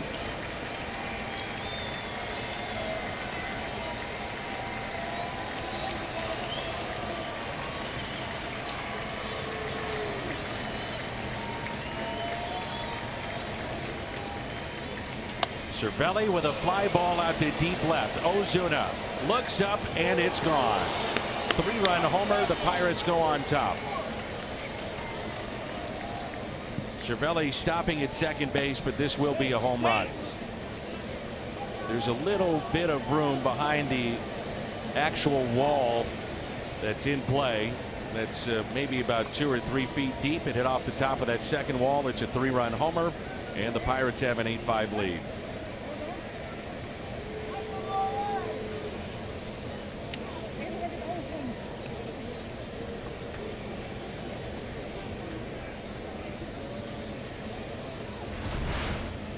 Cervelli was hit by a pitch earlier, got a pitch he could handle late in the game, and that is a dagger, Danny.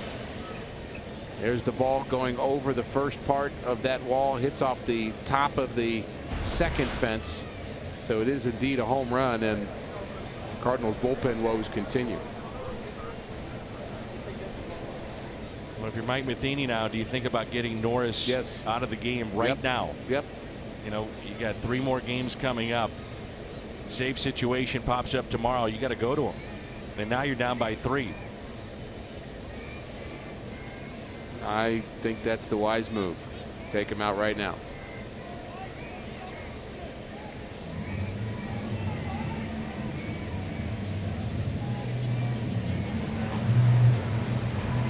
Mike Myers up for the 2nd time, so he will come into this game.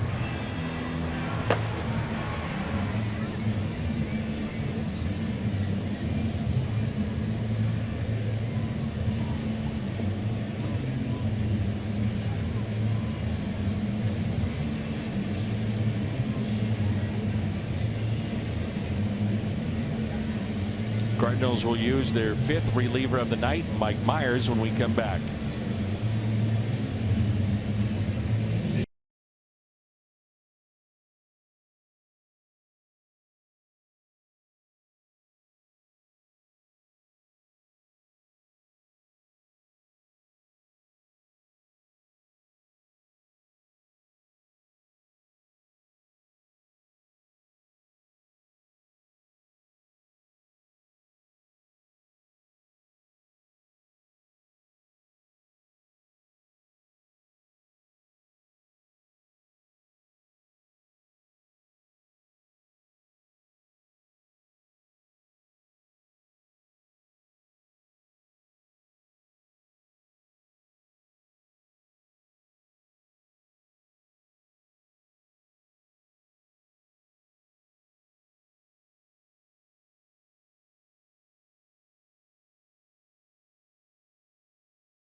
Base is empty now after the home run by Cervelli. 2 outs in the top of the 8th.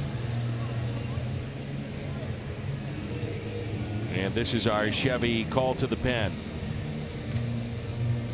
I think Mike Myers has gotten a little rusty this year, Dan, from what we saw in spring training. He was so good in spring training and then had kind of the seesaw up and down travels, and he's had some good moments. He's going to throw a lot of fastballs and sliders. That's his 2-pitch repertoire out of the bullpen after being a 4-pitch pitcher as a starter. I think the Cardinals would love to see him get back to the form that we all saw in spring training, which was let it rip, let it eat. And he's got a fastball that can get to 97, 98. Now, granted, he's facing major league lineups, which you don't always see in spring training. You're going to see some minor leaguers mixed in there, but I think you get the point. Yeah. No, we liked what we saw, no question. This is his 6th stint with the Cardinals this year. 6. We're not in June.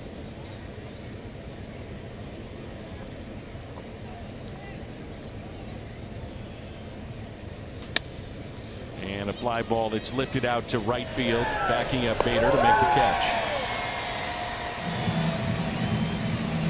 Cervelli the home run, and the Pirates go on top.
We're back at Busch Stadium in St. Louis.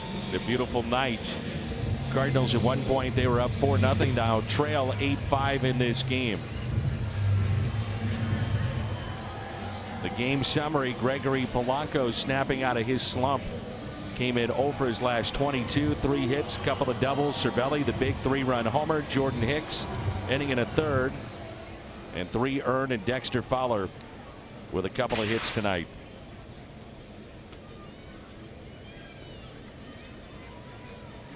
So the Cardinals have to come from behind. Kyle Crick is the new pitcher. Recently put in as the 8th inning man. We've seen him a couple of times.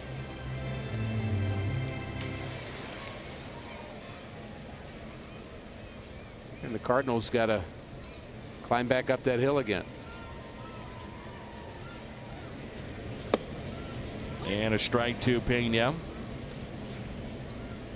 1 ball, 1 strike. Kyle Crick, our Chevy, called to the pen. Sean Rodriguez is now at third base.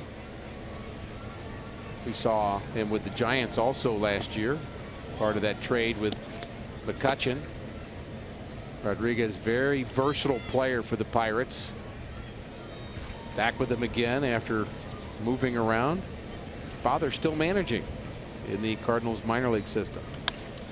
And Pena hits that out of play.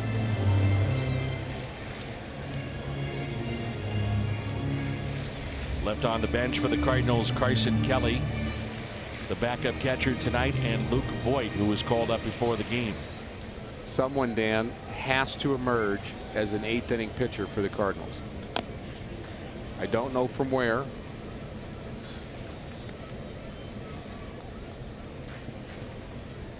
But that's what you need the most at this point.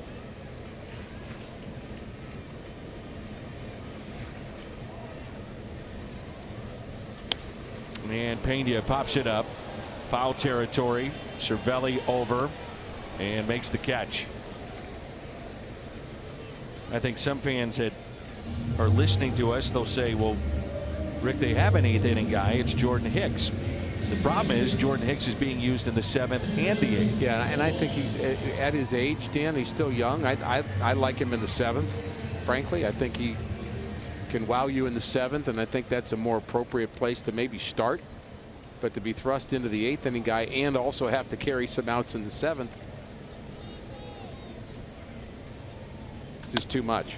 Here's Colton Wong with a fly ball to center. He's 1 for 2 on the night. He was inserted in the 6th inning. He is a special talent. No question.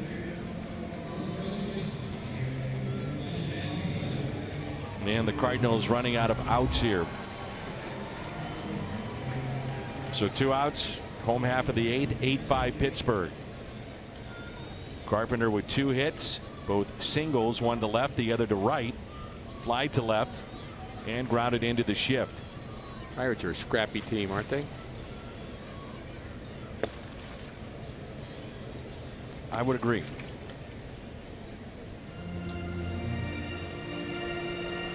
This has been one of the tougher nights at home for the Cardinals, having a 4-0 lead. A lot of excitement early on. That bottom of the 1st inning, Dan, is what we all love to see.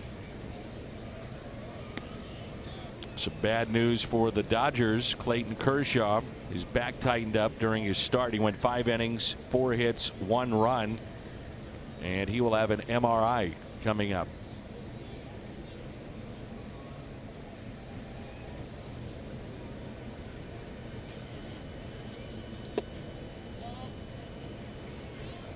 (3-0).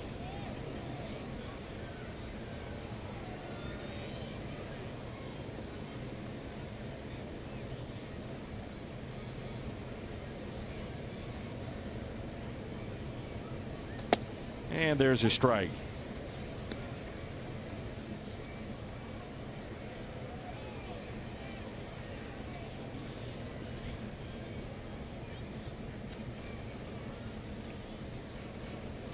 Cardinals need base runners somehow, some way, and that's why Carpenter is bunting. Sean Rodriguez was actually charging from the shortstop position, expecting it.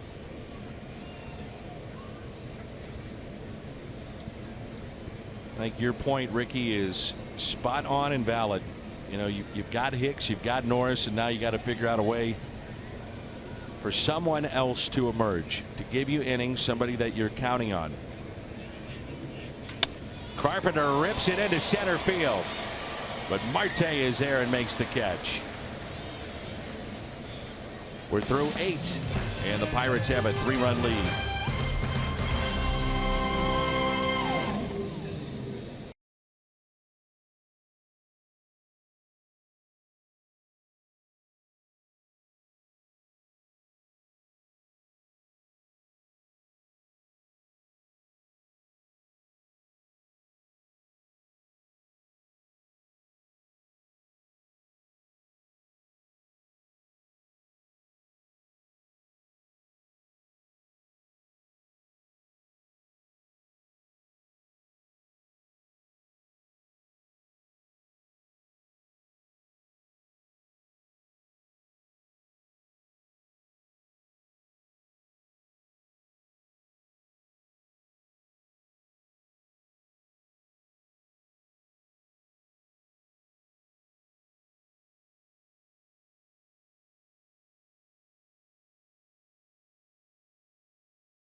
The 8th inning had a 5-4 lead. This is how it unfolded. A base hit by Moran. Rodriguez became a pinch runner, and Gregory Polanco brought him in with this RBI double. Jordan Hicks gave way to Bud Norris. Norris gave up a home run to Cervelli. Put the Pirates on top 8-5, and that's where we sit right now. We're in the 9th inning. And the batter will be Josh Bell, a 2-run homer back in the 5th. And a ground ball that's hit to Colton Wong. 1 pitch, 1 out. Dan, you and I were talking between innings about the possibility of Mike Myers being that guy, being the 8th inning guy. I think he's on the list, no question about it, and maybe. And really every day is an audition for it, but at some point inserting him into that role and seeing what you have in Mike Myers may be what's next. So 1 out, nobody on. Here's Corey Dickerson. Boy, at the time in the 7th, he hit into an inning-ending double play with the bases loaded with Hicks on the mound. You thought, well, this might be the Cardinals' night. Crucial play in the game. There's a couple of base hits, both singles, and 2 runs scored.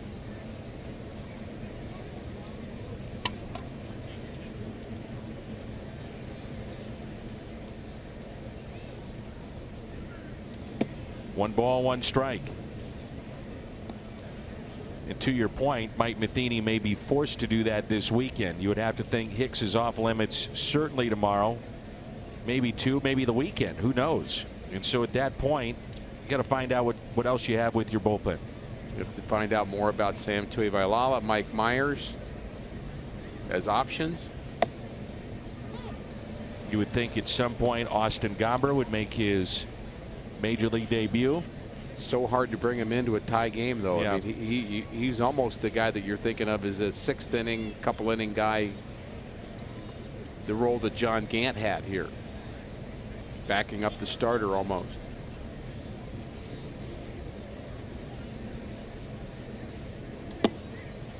Strikeout for Myers.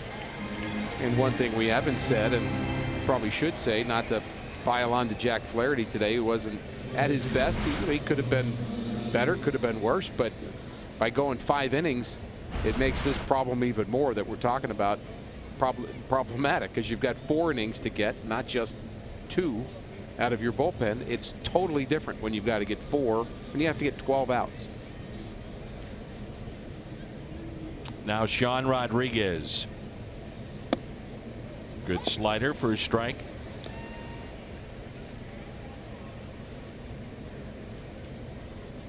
Cardinals left Bader, Pham, and Ozuna coming up.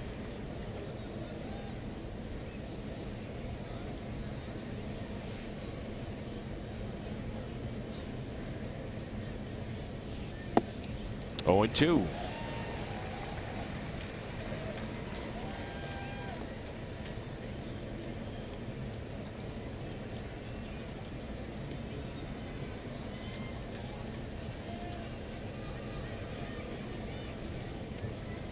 Felipe Vasquez is throwing for the Pirates in their pen.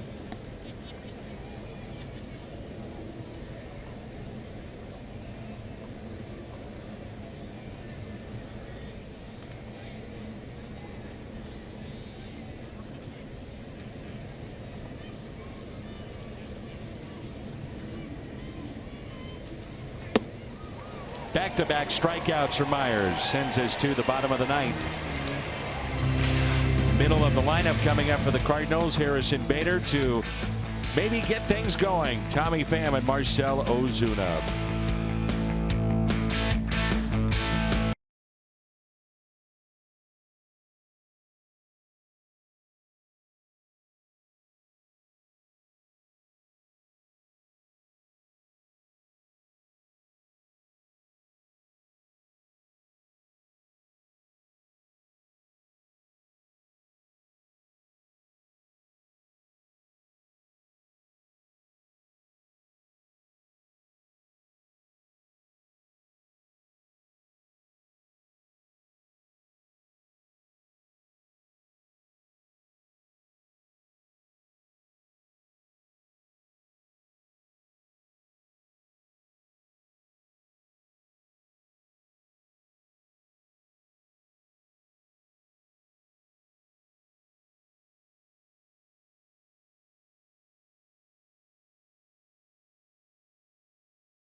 In this contest, and they trail 8-5. It's our Chevy call to the pen, Felipe Vasquez.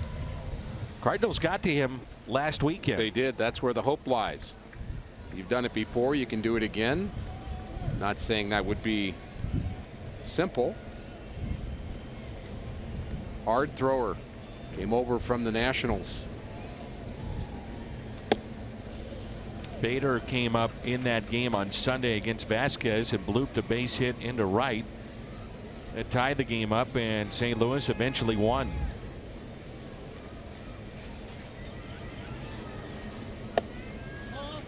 Two balls and no strikes.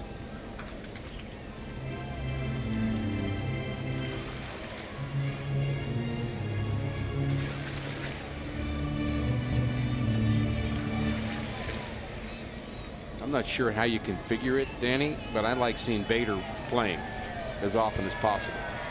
I'm with you. At least for the time being, you ride the hot bat.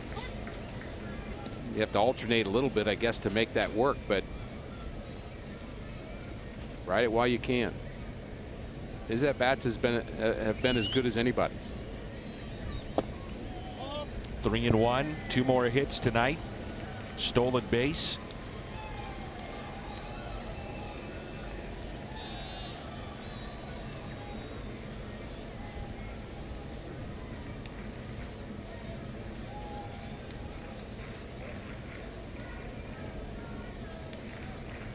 Tommy Pham at the on-deck circle, and then Ozuna.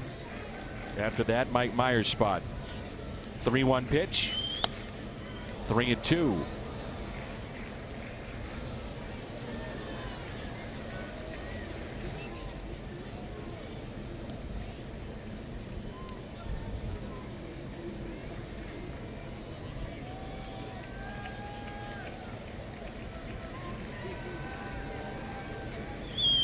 And Bader lines it fair. Inside the third base line. Harrison on his way to second base with a leadoff double. Third hit of the night.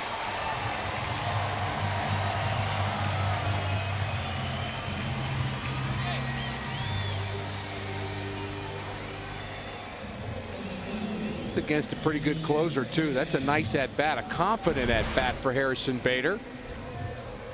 Got a fastball, 97, up and in, and turned on.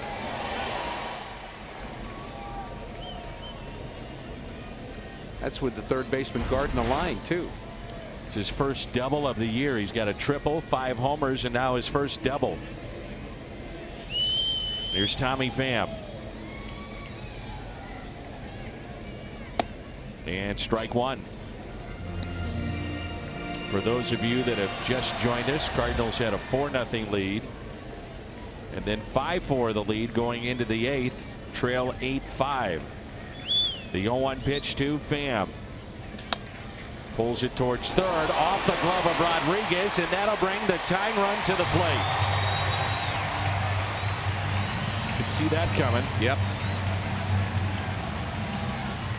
He wasn't sure what hop to get, was he?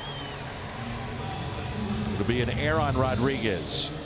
Marcell Ozuna, 1 home run shy of 100 for his career. Oh boy.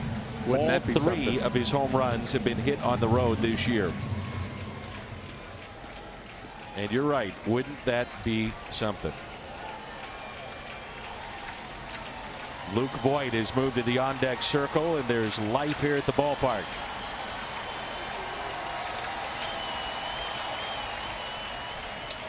Ozuna did not start the game, dealing with the swollen fingers, diving back into the bag. The second game in Milwaukee.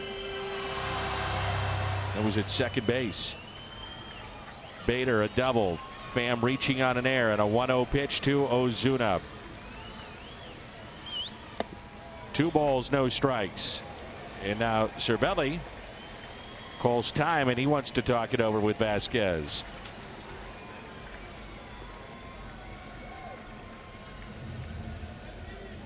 Brett Cecil now starts to throw.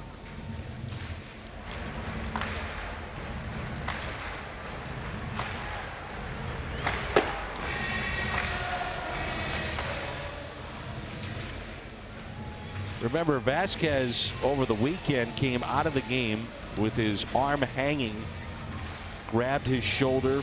Something wasn't quite right. And there was a lot of concern in Pittsburgh with him.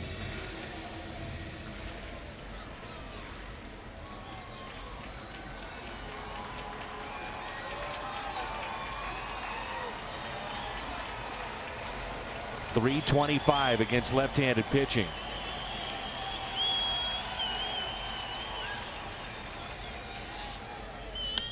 And Ozuna hits it out of play. In a way, Clint Hurdle rolling the dice here. 3rd day in a row with his closer. Tuesday, Vasquez scoreless inning against the Cubs. Pirates lost that game 8-6. Yesterday, 2 hits, but earned his 10th save. Pirates beat the Cubs. As with the Cardinals, sometimes you have to roll the dice you have. 3-1.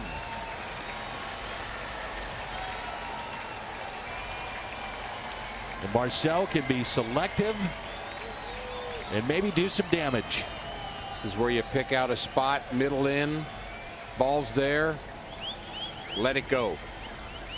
3-1 pitch. He walked him, and the bases are loaded, and nobody out. And the St. Louis native, Luke Voigt, steps to the plate. Last year as a pinch hitter, was 10 for 33 with a home run, drove in 3. We know about the power. He could end this game with one swing of the bat. I'm being repetitive, but wouldn't that be something?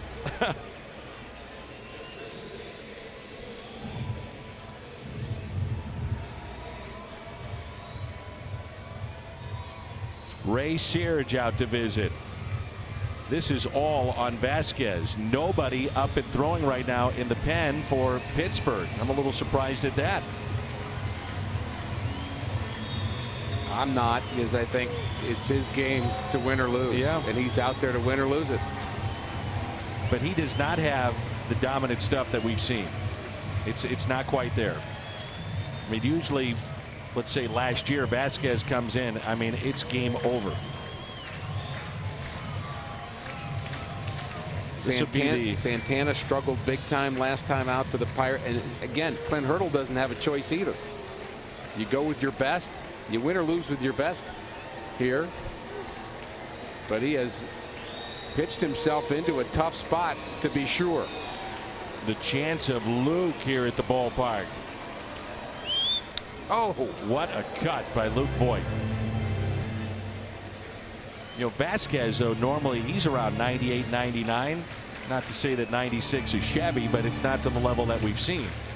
And he has not had command on that breaking pitch at all. Here's the 0-1 pitch.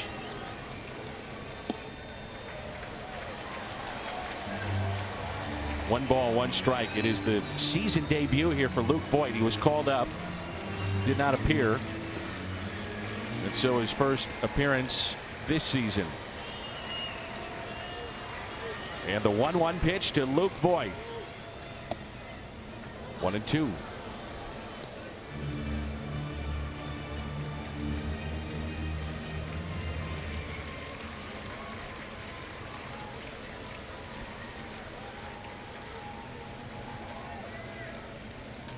Voigt, base hit into left. One run is in. Here comes Pham. The throw to the plate, not in time. Ozuna to third. Luke Voigt has made it a one-run Pirates lead.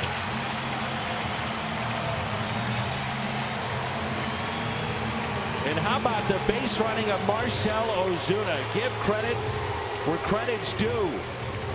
what a gutsy move that is. And that guy's had some issues sliding with his fingers, yet he was diving towards that third base bag. Here's Pham scoring.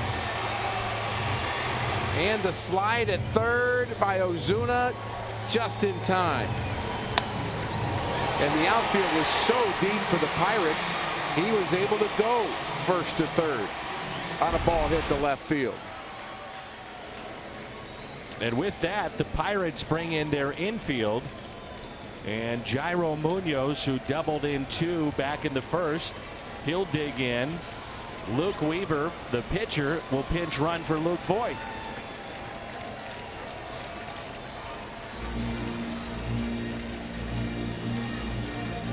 Great job, Luke Voigt. Outstanding. And we have life here at the ballpark.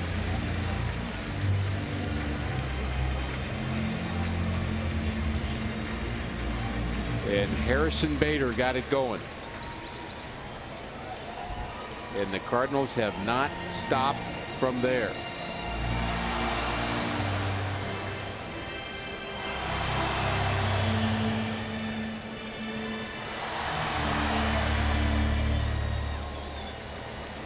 Edgar Santana now up in the Pirates pen.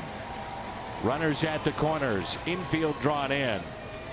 Munoz with a drive into center. It's at the wall. Look it up. A remarkable comeback for the Cardinals. They win it. Unbelievable.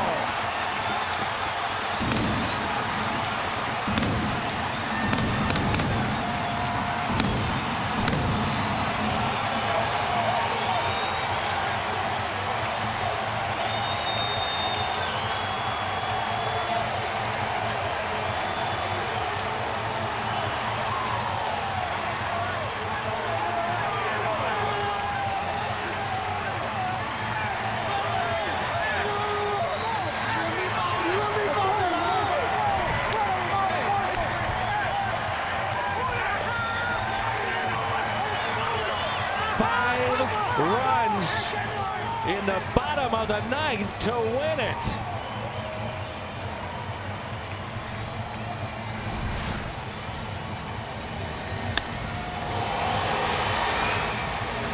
I guess he knew it.